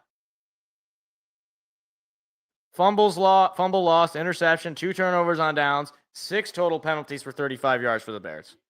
They just look out of sorts completely. But they got a whole rest of this third quarter and a fourth quarter to figure it out. Caleb gonna throw. Caleb under some pressure. Throw is incomplete. Oh my gosh. Underthrew his man who was pretty open. Terrion Arnold was in there on coverage. But, like, I'm getting, like, exacerbated. And I'm not even rooting for Caleb Williams. Like, that's got to be, like, the third or fourth throw that he's made where it's like, dude, what are you doing? Like, oh, that poor Bears fan. That guy looks like he hates football. This is why I couldn't go to a game with that's like a tough opponent. I need to go to like when I went to see the Lions play the Raiders, and even that game was a little stressful. But I want to go to like a Lions Titans game like last year where they won by like 100. Williams gonna throw, and that time it is caught. Okay, I thought maybe that skipped the ground. Aiden Hutchinson kind of tripped there and wasn't able to bring pressure. Finally, the Bears have some sort of positive play in this third quarter. Caleb Williams, now out of the shotgun, takes the snap. He's going to throw it again. Williams, flag comes in. This is coming back. This is definitely coming back. He's running. He's going to pick up the first down, but that play's coming back. There's going to be a hold or a chop block or something on the offense.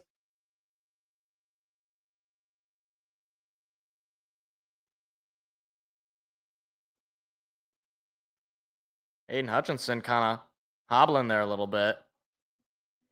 And it's a chop block on the offense. So that's a 15-yard penalty. Did he chop block Aiden Hutchinson? What a dick. Oh, yeah. Yeah, you kind of like... They kind of like sandwiched him there a little bit. And then, oh, he got him on the back of that leg. Eesh. He's all right. He's still on the field, but geez. 1st and 25 instead of 1st and 10 on the run. Williams going to throw. Williams under pressure, and he is brought down and sacked. That is Al-Quadin Muhammad with his first sack of the season, and now it'll be 2nd down and 1,000,000. And look, part of that is kind of because you had to bring the extra O-lineman on Hutchinson. So Al-Quadin Muhammad, look, he was pretty good down the stretch for Detroit as a depth piece. Now it's going to be 2nd down and 34. Williams airs it out and is incomplete. Now that's a catch that the receiver has to make. Roma Dunze just couldn't come up with it. And it is now 3rd down and 34. And everybody in Detroit and everybody in the universe knows Caleb Williams has to throw the football here. I mean, 12 total plays this quarter, and yet the Lions have scored 10 points. Despite the fact that they only had 7 plays. 3rd and 34. They got to snap the ball. 2 seconds to snap it. Just get it off. Williams going to throw. Williams under pressure, still on his feet, rolling to his left, still rolling, throws it against his body. It is incomplete. Nearly caught, but broken up on the deflection there. That was Roma Dunze. And it'll be 4th down and 34, and the Lions defense is absolutely rolling. Pass rush has been looking way better in this second half, especially. Now, granted, Chicago has to throw the ball much more, but that's a part of the game. I mean, you get ahead so much that you force the opponent to have to throw, and when Caleb Williams has to put the game on his hands, or when you have to put the game in Caleb Williams' hands, frankly, he just can't do it. There's the punt. That's a nice punt there. It'll bounce in front of Khalif Raymond as he watches it roll out of bounds. Just past the 15-yard line. And Aiden Hutchinson is being talked to on the bench there. Hopefully he's all right. He might just be talking about the play there, the chop block that he took. Part of the game, though. I mean, doesn't look like there's anything major, if anything. Oh, geez. Marlins got two men on with just one out. Tigers still only up 2-0. Yeah, Hutchinson seems totally fine.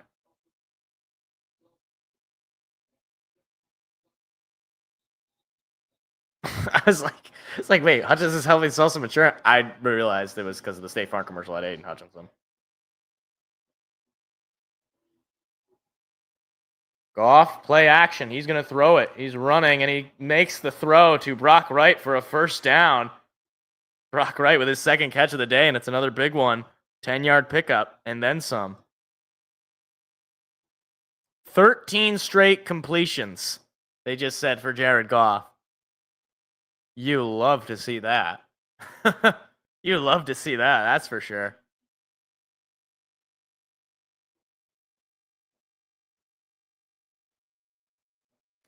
And for Detroit, look, you're just looking at high probability catches and running the ball. You're up 24 points in the third quarter. We might even see Kyle Allen by the time this game is over. Handoff goes to Montgomery, who cuts to the outside, and David Montgomery with a big run for a first down to the 40, but there is a flag down. This might be coming back. We'll see. And it will be. It will be coming back. Oh, never mind. No foul for illegal formation. All right. We're good. Nice pickup there from David Montgomery. Goff now over 300 yards in the air.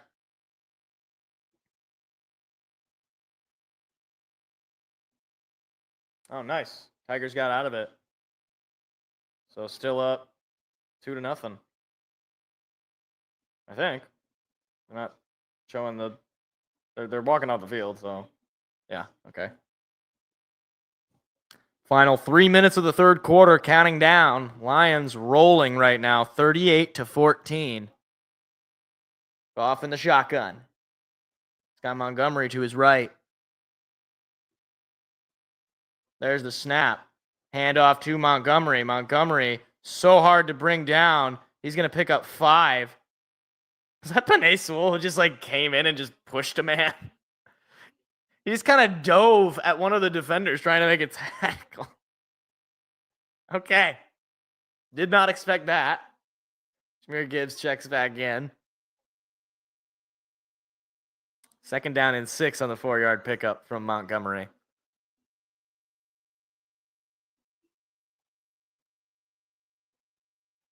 So now on the 2nd down and 6, Goff already has 3 touchdowns on the day. I didn't even realize.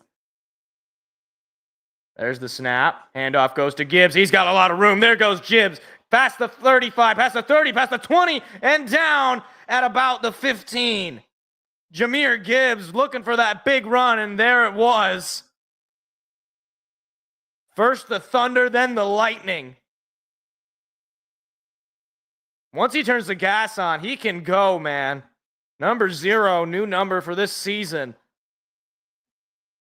I mean, what do you do? Goff had his hands up as soon as he handed that ball off. He thought Gibbs was going to go all the way, and he very well could have. Just got pushed out there, just past the 15. Lions got a chance to drop 40 points on the Bears. Handoff to Montgomery is going to go for about a 3-yard gain. Oh, no problem, Jimmy. Yeah, of course. Yeah, I guess the only way you'd be able to watch those games are the national TV games or the, I guess the games where they just happen to be on in your region. Or if you get NFL Reds, the ticket, whatever it's called, game day. I don't know what it's called. The thing on YouTube TV where you can get all the all the teams. But yeah, no problem, man. Yeah, appreciate that you hang out, listen to the show. Montgomery's still in the backfield. St. Brown going in motion. They got to snap it, and they do. Quick throw over to St. Looking for some blockers on the outside. He stays on his feet. He's forced out of bounds, though. He's only going to pick up about 4. That'll stop that won't stop the clock because it's only the third quarter, excuse me. So the final 30 seconds will count down, and I think Detroit's just going to let it roll on 3rd down and 5 as it looks like they're already walking down to the other side of the field. So now we are entering the final 15 minutes, and the Lions are up 38-14, and the Ford Field faithful love it. This was exactly the kind of game that this Lions team needed to have. After a really sad start, the entire media going against them, everybody thinking that this team was poised to be in a real bad spot, and to go in and bounce right back against the Bears. Job's not finished yet, but this is looking further and further out of reach for Chicago as it goes.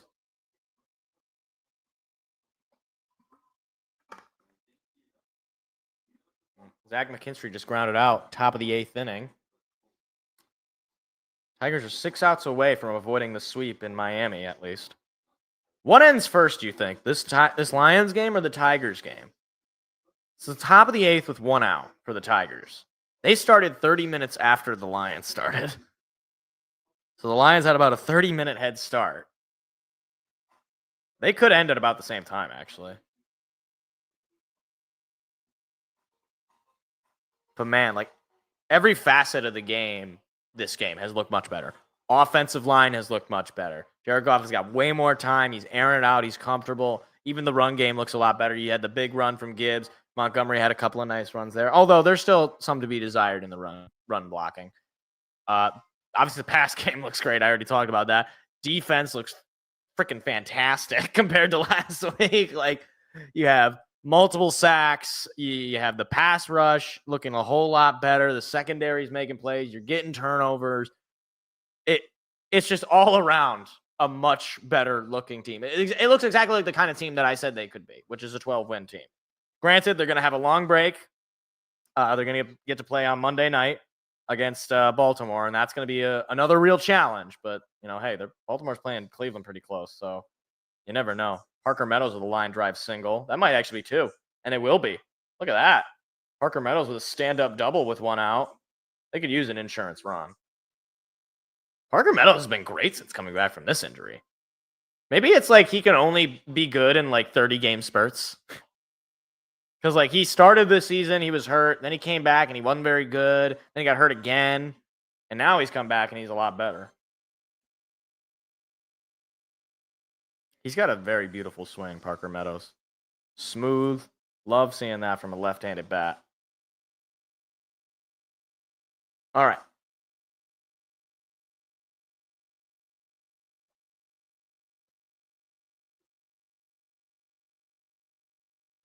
So 38-14, 3rd down and 5. Lions right there to score another touchdown to start this 4th quarter.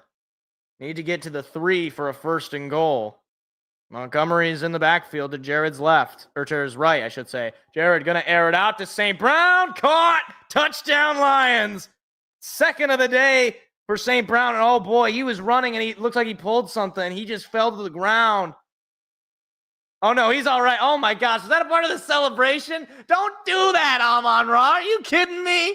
Oh, my gosh. What a jerk. Oh, my gosh. What a jerk. Oh, my gosh. That is so mean. What he just did. Do not do that. That was a part of a celebration. I thought he was... Oh my gosh. I can't help but laugh at that because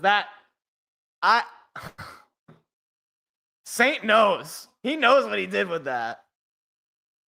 45-14.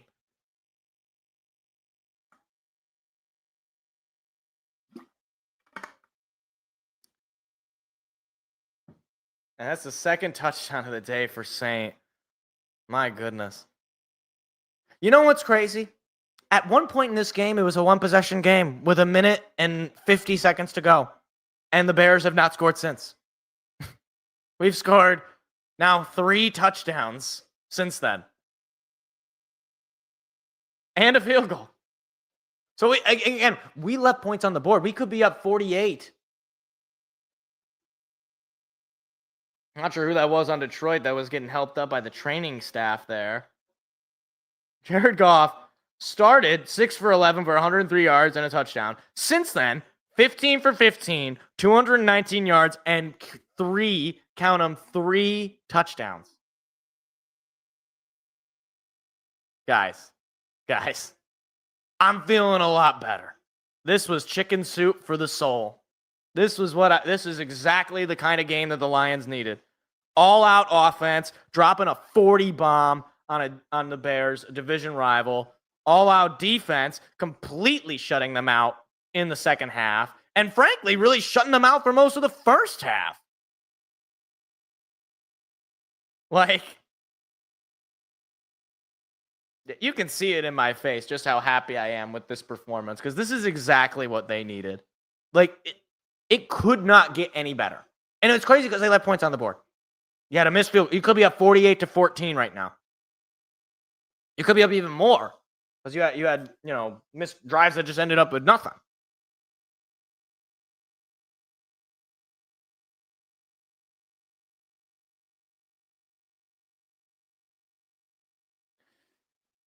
And there is the kick. It'll just bounce. And are they going to say this didn't make it to the landing zone? There is a flag. I think it was short of the landing zone. Man, this is why nobody likes the stupid landing zone. So the kicking team going to give the Bears some good field position, but you're down now 31 points. Oh, we got a cane break. Oh, man. Giants and Cowboys. Look at that. Giants up 23-20 in Dallas. Jarrah. Oh no! Oh no! Oh, no. There's the snap. Pass coming from Williams. It's a screen to Swift, and Swift is going to get ripped to the ground by Al-Quadin Muhammad. It'll be just a 1-yard gain.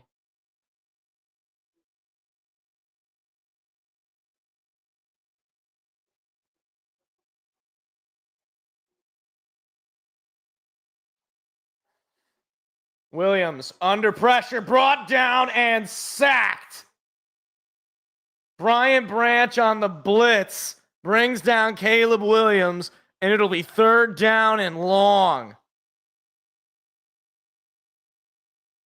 Oh my goodness.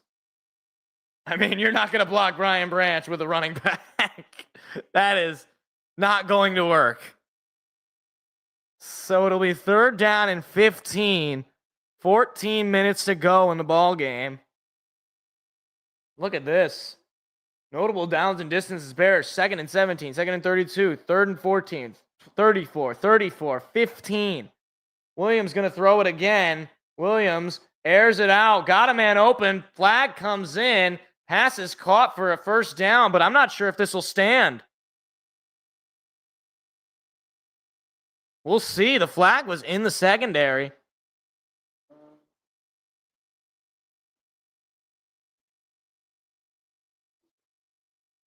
And it'll be PI on Detroit. Oh, man, that stinks. So finally, the Bears actually break through. But that's a big missed opportunity by the defense. Terrion Arnold was called for it. How did he get called for it? I mean, what?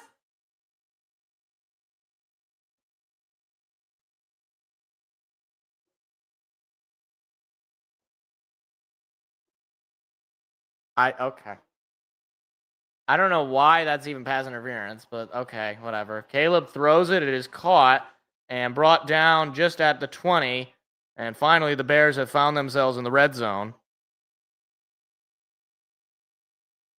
It'll be 2nd down. I mean, I don't even remember the last time that the Bears ran a design run. Maybe the Caleb Williams run. He's going to throw. Caleb under pressure, brought down and sacked. You already know who it is. Aiden Hutchinson, his first sack of the year. And he does it in front of the hometown crowd. What a moment. First sack of the season. And he just barreled right through the O-line there. Boy, couldn't have happened at a better moment for Aiden. First sack of the year in front of his hometown faithful. 3rd down and 7. Pressure coming again. He's got to get rid of it. And that ball is intercepted by Terrion Arnold. There is a flag down on the play. And I hope that doesn't take away the interception. He's celebrating.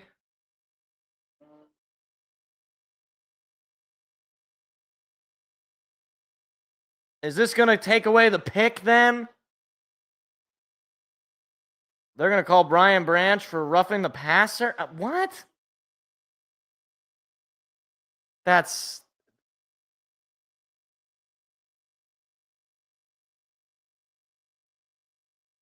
ridiculous, man. So Terrion Arnold's first career interception wiped away due to a Brian Branch penalty. That's just stupid. So the Bears keep the ball. Ay.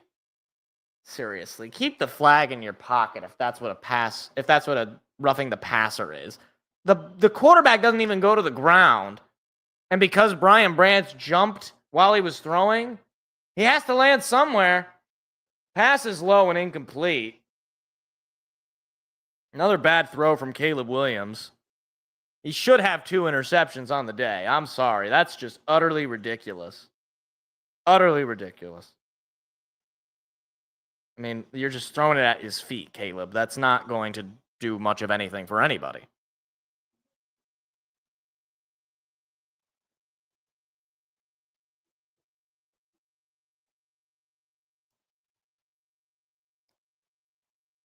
So 2nd down and 10, and obviously 4-down territory for the Bears. So no concern about having to settle for a field goal. There's the pass. It is caught and brought down by Arnold. And it'll be about a yard short.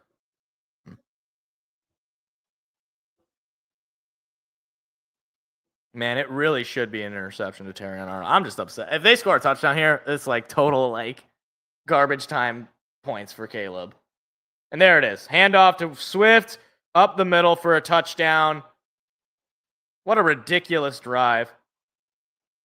DeAndre Swift going to pad his stats by getting himself a touchdown. And Caleb Williams finally has a scoring drive, thanks in no part to the guys in black and white.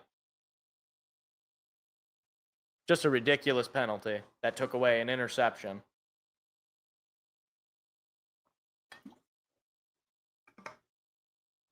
And they're going to obviously try to go for 2. Or no, they're not going to go for 2. Okay, I don't know why you're not just trying to get as many points as you can. And there's the kick. There was some chant going on in Ford Field. I couldn't quite understand it in the broadcast. So basically, the only drive in which they had any success, you could say that it was due to a bad roughing the passer call that took away what should have been, at the very least, an incompletion.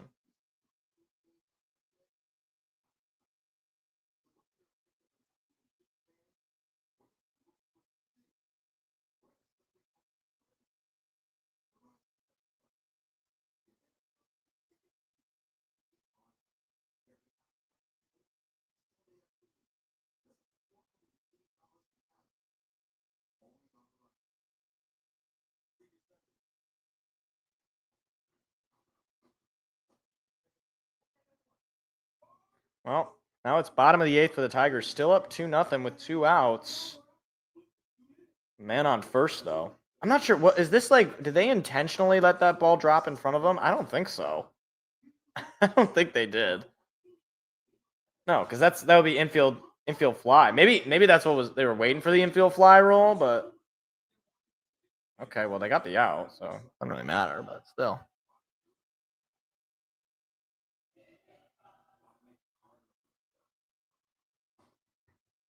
I mean, one thing's for sure, the Lions are covering the spread in this game, assuming they just watch them just if they go down the field and score another touchdown, like, that would be just delicious. You know? Just delicious.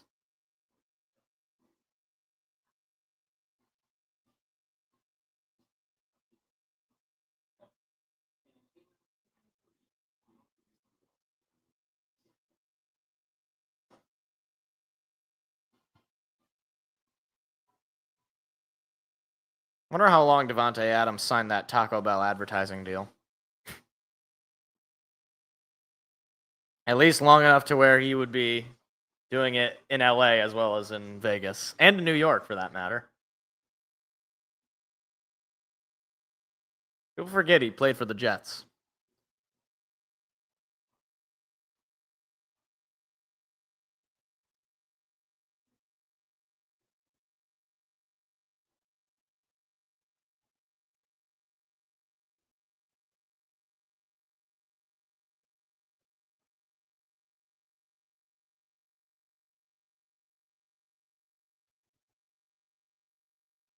It looks like they're going to try to kick an onside kick. I guess that makes sense. Right now, it is a 24-point lead for Detroit. So Bears need as many possessions as they can get. Lions are sitting at a 99.9% chance of winning this game. And especially if they if they recover this onside kick, it's going to be even greater than that. And it bounces, but Detroit is going to pick it up. Amon-Ra St. Brown able to pick it up. So Lions have real good field position.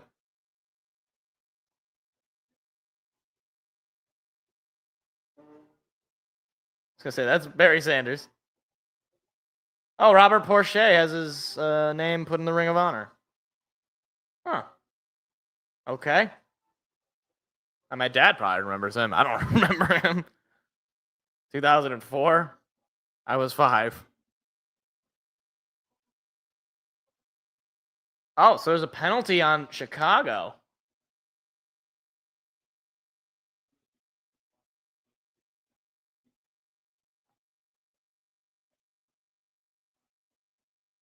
Oh my gosh, look at Kelvin John. I didn't know who that was. He's just like a huge human being in that suite.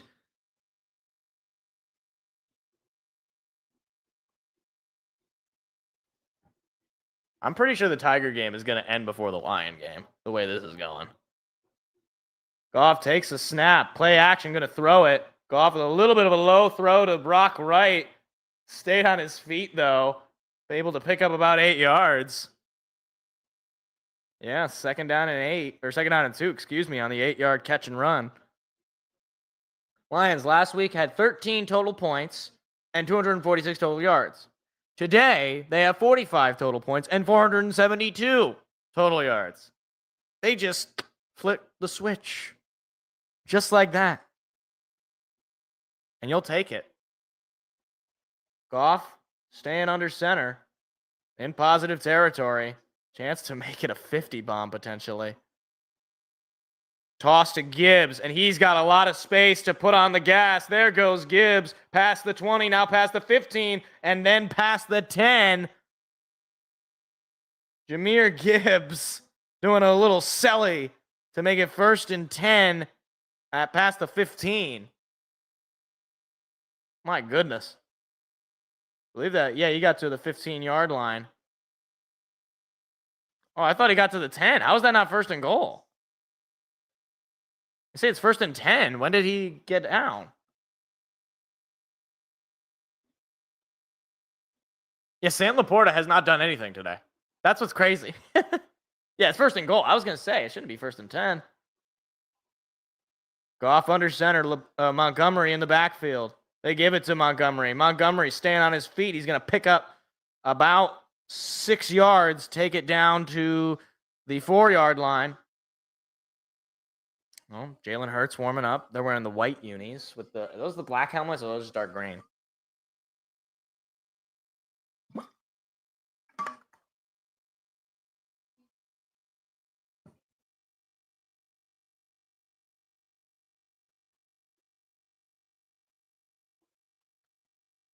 Second and goal, inside 10 minutes to play. Lions a touchdown away from dropping 50, count them, 50 points in week 2. Goff takes the snap, hands it to Montgomery. He's not going to get swarmed at the line. He's going to pick up a yard. Thought maybe he was going to lose one, but instead he picks something up. He stops on a dime, kind of cut to the opposite end. And now 3rd down and goal. Man, I want a touchdown here so bad just to see him drop 50. I don't want to have to settle for the field goal. There is the Lions leap zone. He really wants a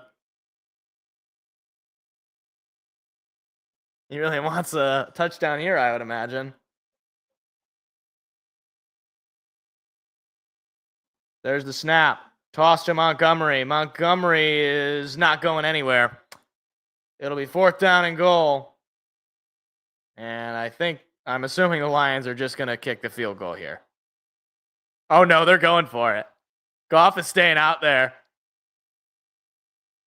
Oh, my gosh. Dan Campbell, you absolute madman. He's going to go for it. Lions have the ball inside the Bear 5. It is 4th down and goal. And they are up 24 points on poor Ben Johnson. Goff under center. It is a real play. Play action. Goff throwing wide open. Amon-Ra St. Brown. Touchdown. Not 1, not 2, but 3. And there he jumps into the Lions leap zone. Oh my goodness. 51-21. And Jared Goff is going in there. Whoa. Jared Goff getting mobbed by the fans as he leaps into the Lion leap zone. Oh my gosh. That is diabolical. Amon-Ra gets his 3rd touchdown of the day. And now the Lions have dropped a 50 bomb on division rival Chicago Bears. 52-21, and frankly, it should be 52-14. Guys, is Ben Johnson already on the hot seat? No, he can't. I mean, I don't know, man. All right. Meanwhile, top of the 9th inning. Still 2-0 Tigers. They got a runner on first. Will Vest is warming up. This truly was chicken soup for the soul. This is about the best I have felt about a home opener ever. Last year's home opener was against the Rams where we won in overtime. We have dropped a 50 bomb on our division rival. These are usually tough games regardless. Absolutely crazy. And you know what? I have not checked my fantasy team in quite a while. I don't know if I'm winning now. I was losing, but I still had a lot of win probability left. So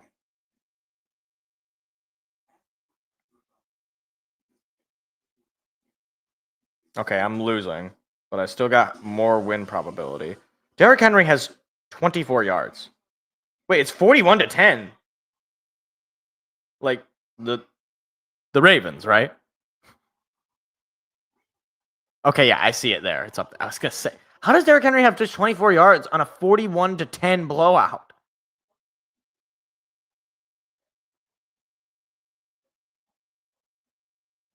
I guess I still have a few more games. Like, I still have the Monday night games.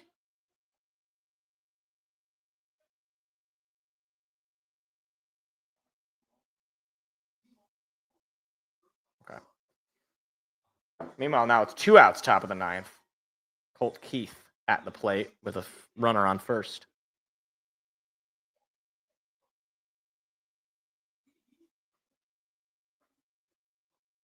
cheesesteak crazy puffs from Little Caesars. I mean, the crazy puffs are pretty good. I've never had them, but they look good. I like Little Caesars. I'm a good Michigander. Cole Keith got a single. Runners on first and third now. All right. I'd like at least one more insurance run, please. Amon-Ra was on the opposite side. He goes in motion, running wide open. Nobody is there. And he saw the leap zone. I want to see Jared Goff do the leap. Hold on. Now here comes Jared Goff. Oh my gosh. You know it's great? There's like kids there too. You know it's great because that's a moment they're never going to forget. What a great moment for those young people there. I sound like an old man saying that. And a great play there on special teams. What? Oh, okay. I thought maybe there was like a fumble or something. But that was quite the play.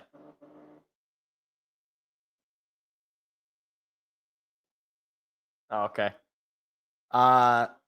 Man. I thought maybe there was a turnover there on the special teams. It was a great play there, but they're down at about the 16-yard line. And brought down for a no gain.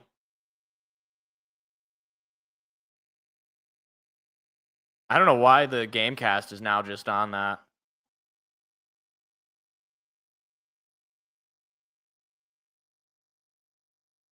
I don't know. That's weird. David is texting me.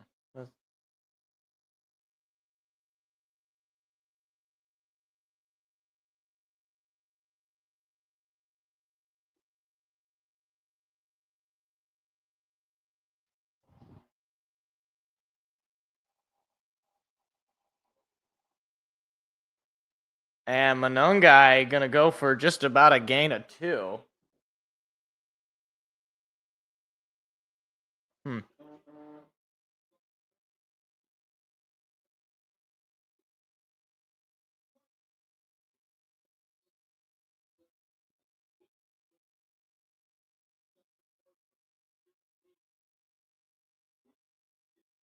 YouTube servers.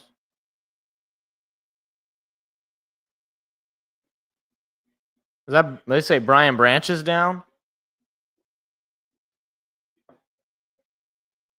Hey, Andrew, is there much of a delay from the game and what I'm seeing? Because David was just texting me. He was saying there was like about a 3-minute delay, and maybe, I don't know if YouTube is being goofy, but hopefully Brian Branch is okay.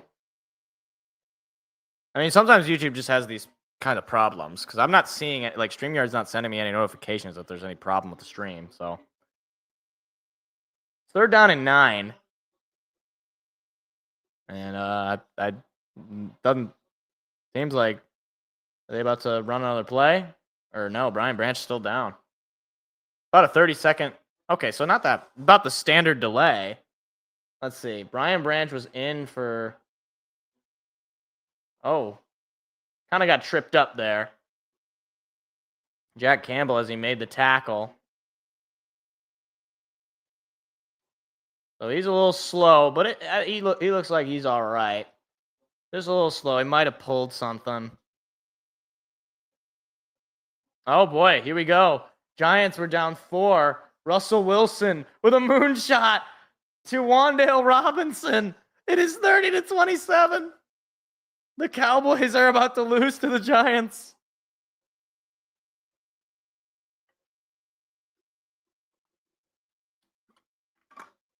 It's 3rd down and 9, and Caleb Williams is out of the game.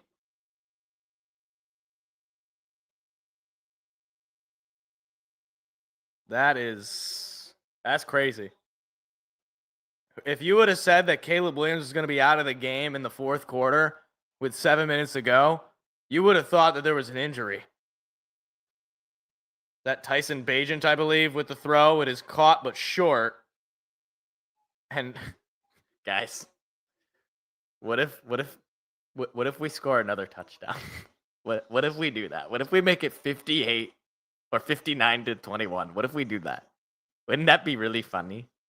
Wouldn't that just be really funny? So the punt team coming out for the Bears. But like, wouldn't it be really funny though if we scored another touchdown? Like just between us gals, wouldn't it be really funny if they scored another touchdown? Oh, jeez. Fair caught by Khalif Raymond, and then tackle. I think maybe he didn't fair catch it. He was tackled immediately as he caught it. Good on him to hold on to the ball.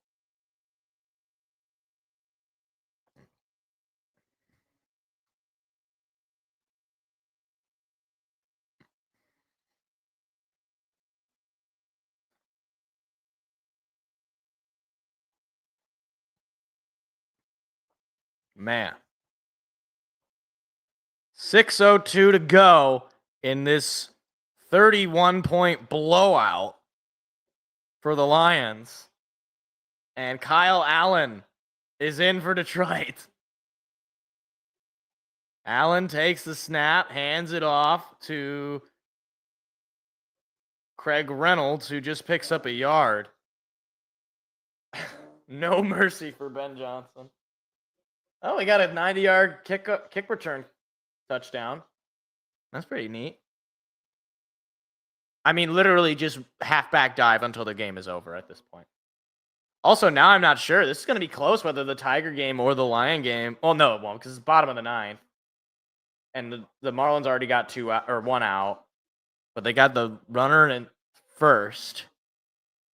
So we'll see. This is going to be close for which game finishes. Craig Reynolds gets the handoff. There is a flag down immediately. I don't know if that's an offsides penalty or legal formation, maybe.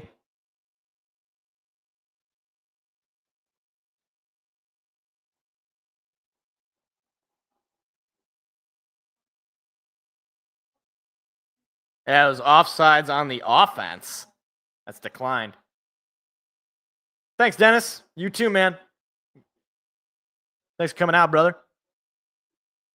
And go Colts. You know, hope they get the win. They had a nice win last week. I actually don't hope they get the win. I'm just kidding. I always kind of like the Colts. I want Bo Nix to have another bad game. That's what I want. But if what's his name? The Cortland Sutton, if he can have a good game for the Broncos, that'd be good.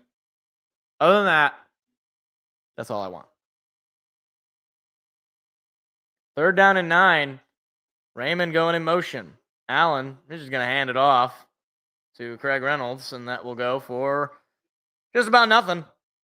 About a 3-yard pickup, if that. And the punt team's going to come out. Offensive leaders, Goff, 23 for 28 with 334 yards and 5 touchdowns. Gibbs with 12 rushes for 94 yards and a touchdown. Amon-Ra with 9 catches and 115 yards and 3 touchdowns. That is a career high in a game for Amon-Ra. 3 touchdowns. Oh, boy, there's a base hit for the Marlins. Oh, boy, this could get interesting here, guys. Bottom of the 9th. You need 2 more outs, Vesty. Jack Fox punts it up and away. He just moonshot that all the way to the 5. And now taken out from there and pushed out of bounds at about the 15. 4 minutes and a second to go.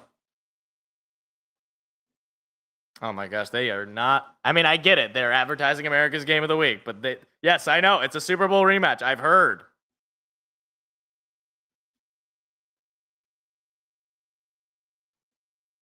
All right. Let's just get a double play and finish this game out, please, Tigers. I think it's Tyson Bagent that's in there, so that's what I'm going to say. Bagent under center. He's going to go play action and roll to his left, and he's going to pick up about 7 or 8 yards. It is Tyson Bagent. All right, there's out number 2. All right, Tigers 1 out away from avoiding the sweep.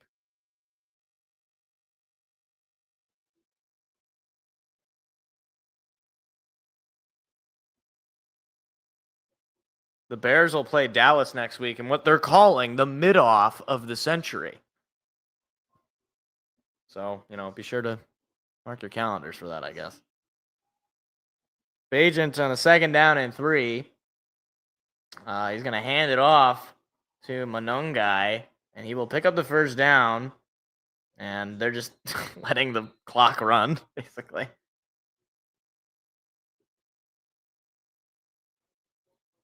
Oh, that should have been a strike.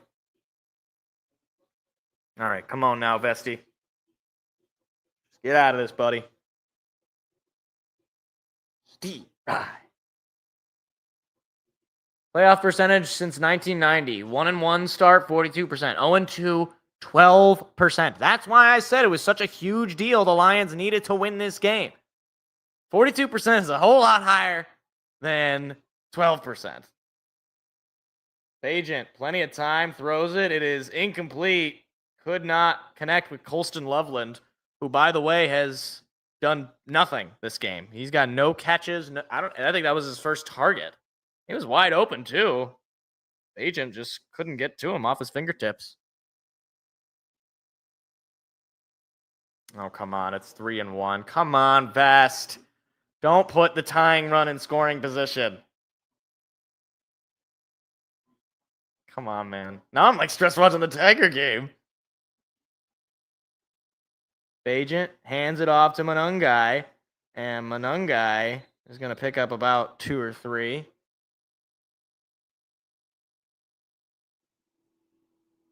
What happened? Did they load the bases or no? They stepped off. Okay. 3rd down and 7. And obviously 4-down territory for the Bears. Although, I don't know. They might just give up if they don't get it. Just punt. And then let us just knee it out.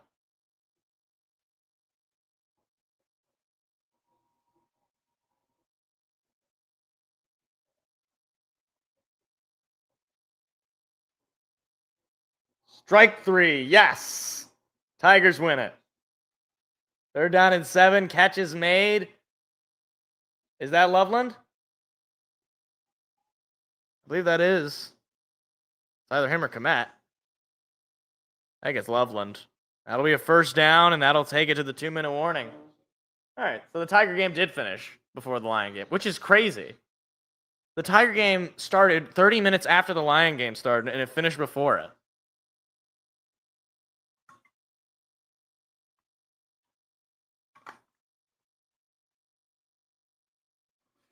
All right, guys, I'm going to say something that's potentially controversial. I think Caleb Williams might be bad. This is now 2 years in a row where this guy, despite having supposedly all the weapons that he needs, he's got a new tight end. He has Rome Odunze. He's got DJ Moore. He's got Cole Kmet. He's got a better offensive line. He's got an offensive coach. And he just can't do it. Should have 2 turnovers. Should have 2 picks. And the only pick that he didn't get was basically a garbage time drive where he managed to finally get his team into the end zone.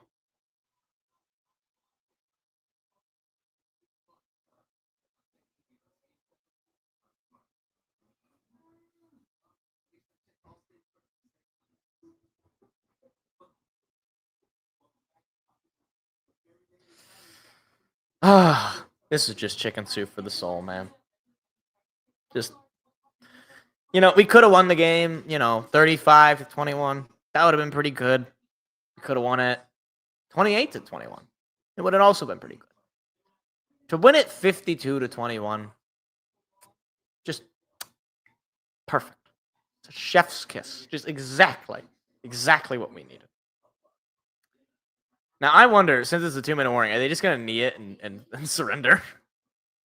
Because that's the best. That's the best when the other team is kneeing it for they're in anti-victory formation because they can't win it. They don't have time.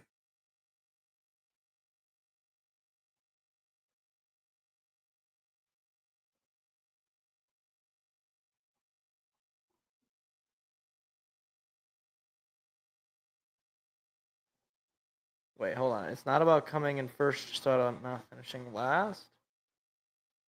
I don't understand. Wouldn't that be really easy?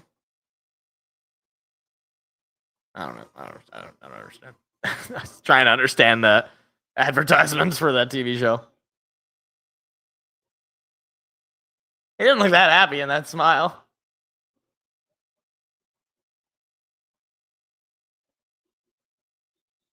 Did he just say tremendous aura? Is that the words that I just heard from Kenny Albert?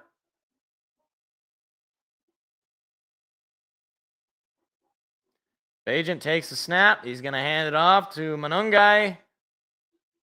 Clock is going to keep rolling here.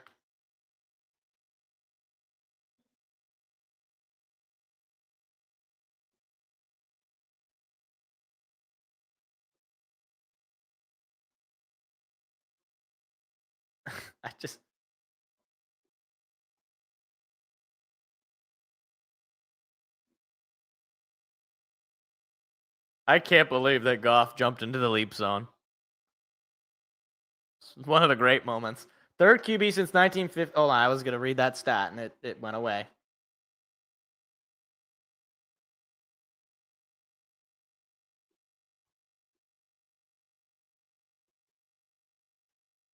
Third most points scored in franchise history today. 52. And they scored more points last year, I think, in one of the games. I think. Maybe they scored 53. Man, what a beautiful game. What a great game. Everything about this game was fantastic. 3rd down and 4. And this will likely be the final play of the game. Manungai gonna run it, pick up the first down, and finally brought down. 30 seconds, counting down.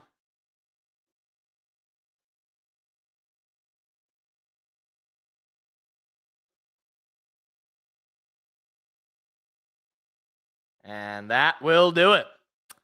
So, a week 2 bounce back victory for Detroit against division rival Chicago Bears, up against their old offensive coordinator and Ben Johnson. Final score in Ford Field: the Lions 52 and the Bears 21. What a game. What a win. Oh, man. And we got the Cowboys-Giants final game here. Oh, man, this is down to the wire. All right, well, that was great. Everything about that was great. But look, box score-wise, I actually do kind of want to see what's going on here in this Cowboy game. But box score-wise, Goff, 23 for 24, 334 yards, 5 touchdowns. I wish I started him in fantasy, to be honest with you. I started Mahomes. Hopefully he has a good game as well. Jahmyr Gibbs, 12 carries, 94 yards, touchdown. Montgomery, 11 carries, 57 yards, touchdown. Amon-Ra, 115 yards on 9 catches, 3 touchdowns. Jamison Williams, 2 catches, 108 yards, and a touchdown. Brock Wright, 3 catches, 28 yards, and a touchdown. And Isaac Tesla had 1 catch for 29 yards. The only guy who didn't call was Sam Laporta, but he still had 3 catches for 26 yards. Man, what a great game. Great moment for the Lions. All right, we're going to talk about it on Tuesday for sure, and then we'll look ahead for Monday night, taking on the Baltimore Ravens, because that is going to be a very interesting game. That could be a defining moment for this team if they can get that win there in Baltimore. But I want to actually see, hold on, the Cowboys got a chance to tie this game. This is from 64 yards. Kick is up, and it is good. The Cowboys tie it up, and it's going to overtime. Wow. That's crazy. Jerry Jones is still alive. That's good for me. Not great for the Cowboys, but anyway, that's what we're going to wrap it up. Thank you to anybody for stopping by and listening in. We'll talk about it more on Tuesday, as well as all the news of the NFL and college football this past week. So appreciate anybody for stopping by, and have a great rest of your afternoon. See ya. See you later. Goodbye.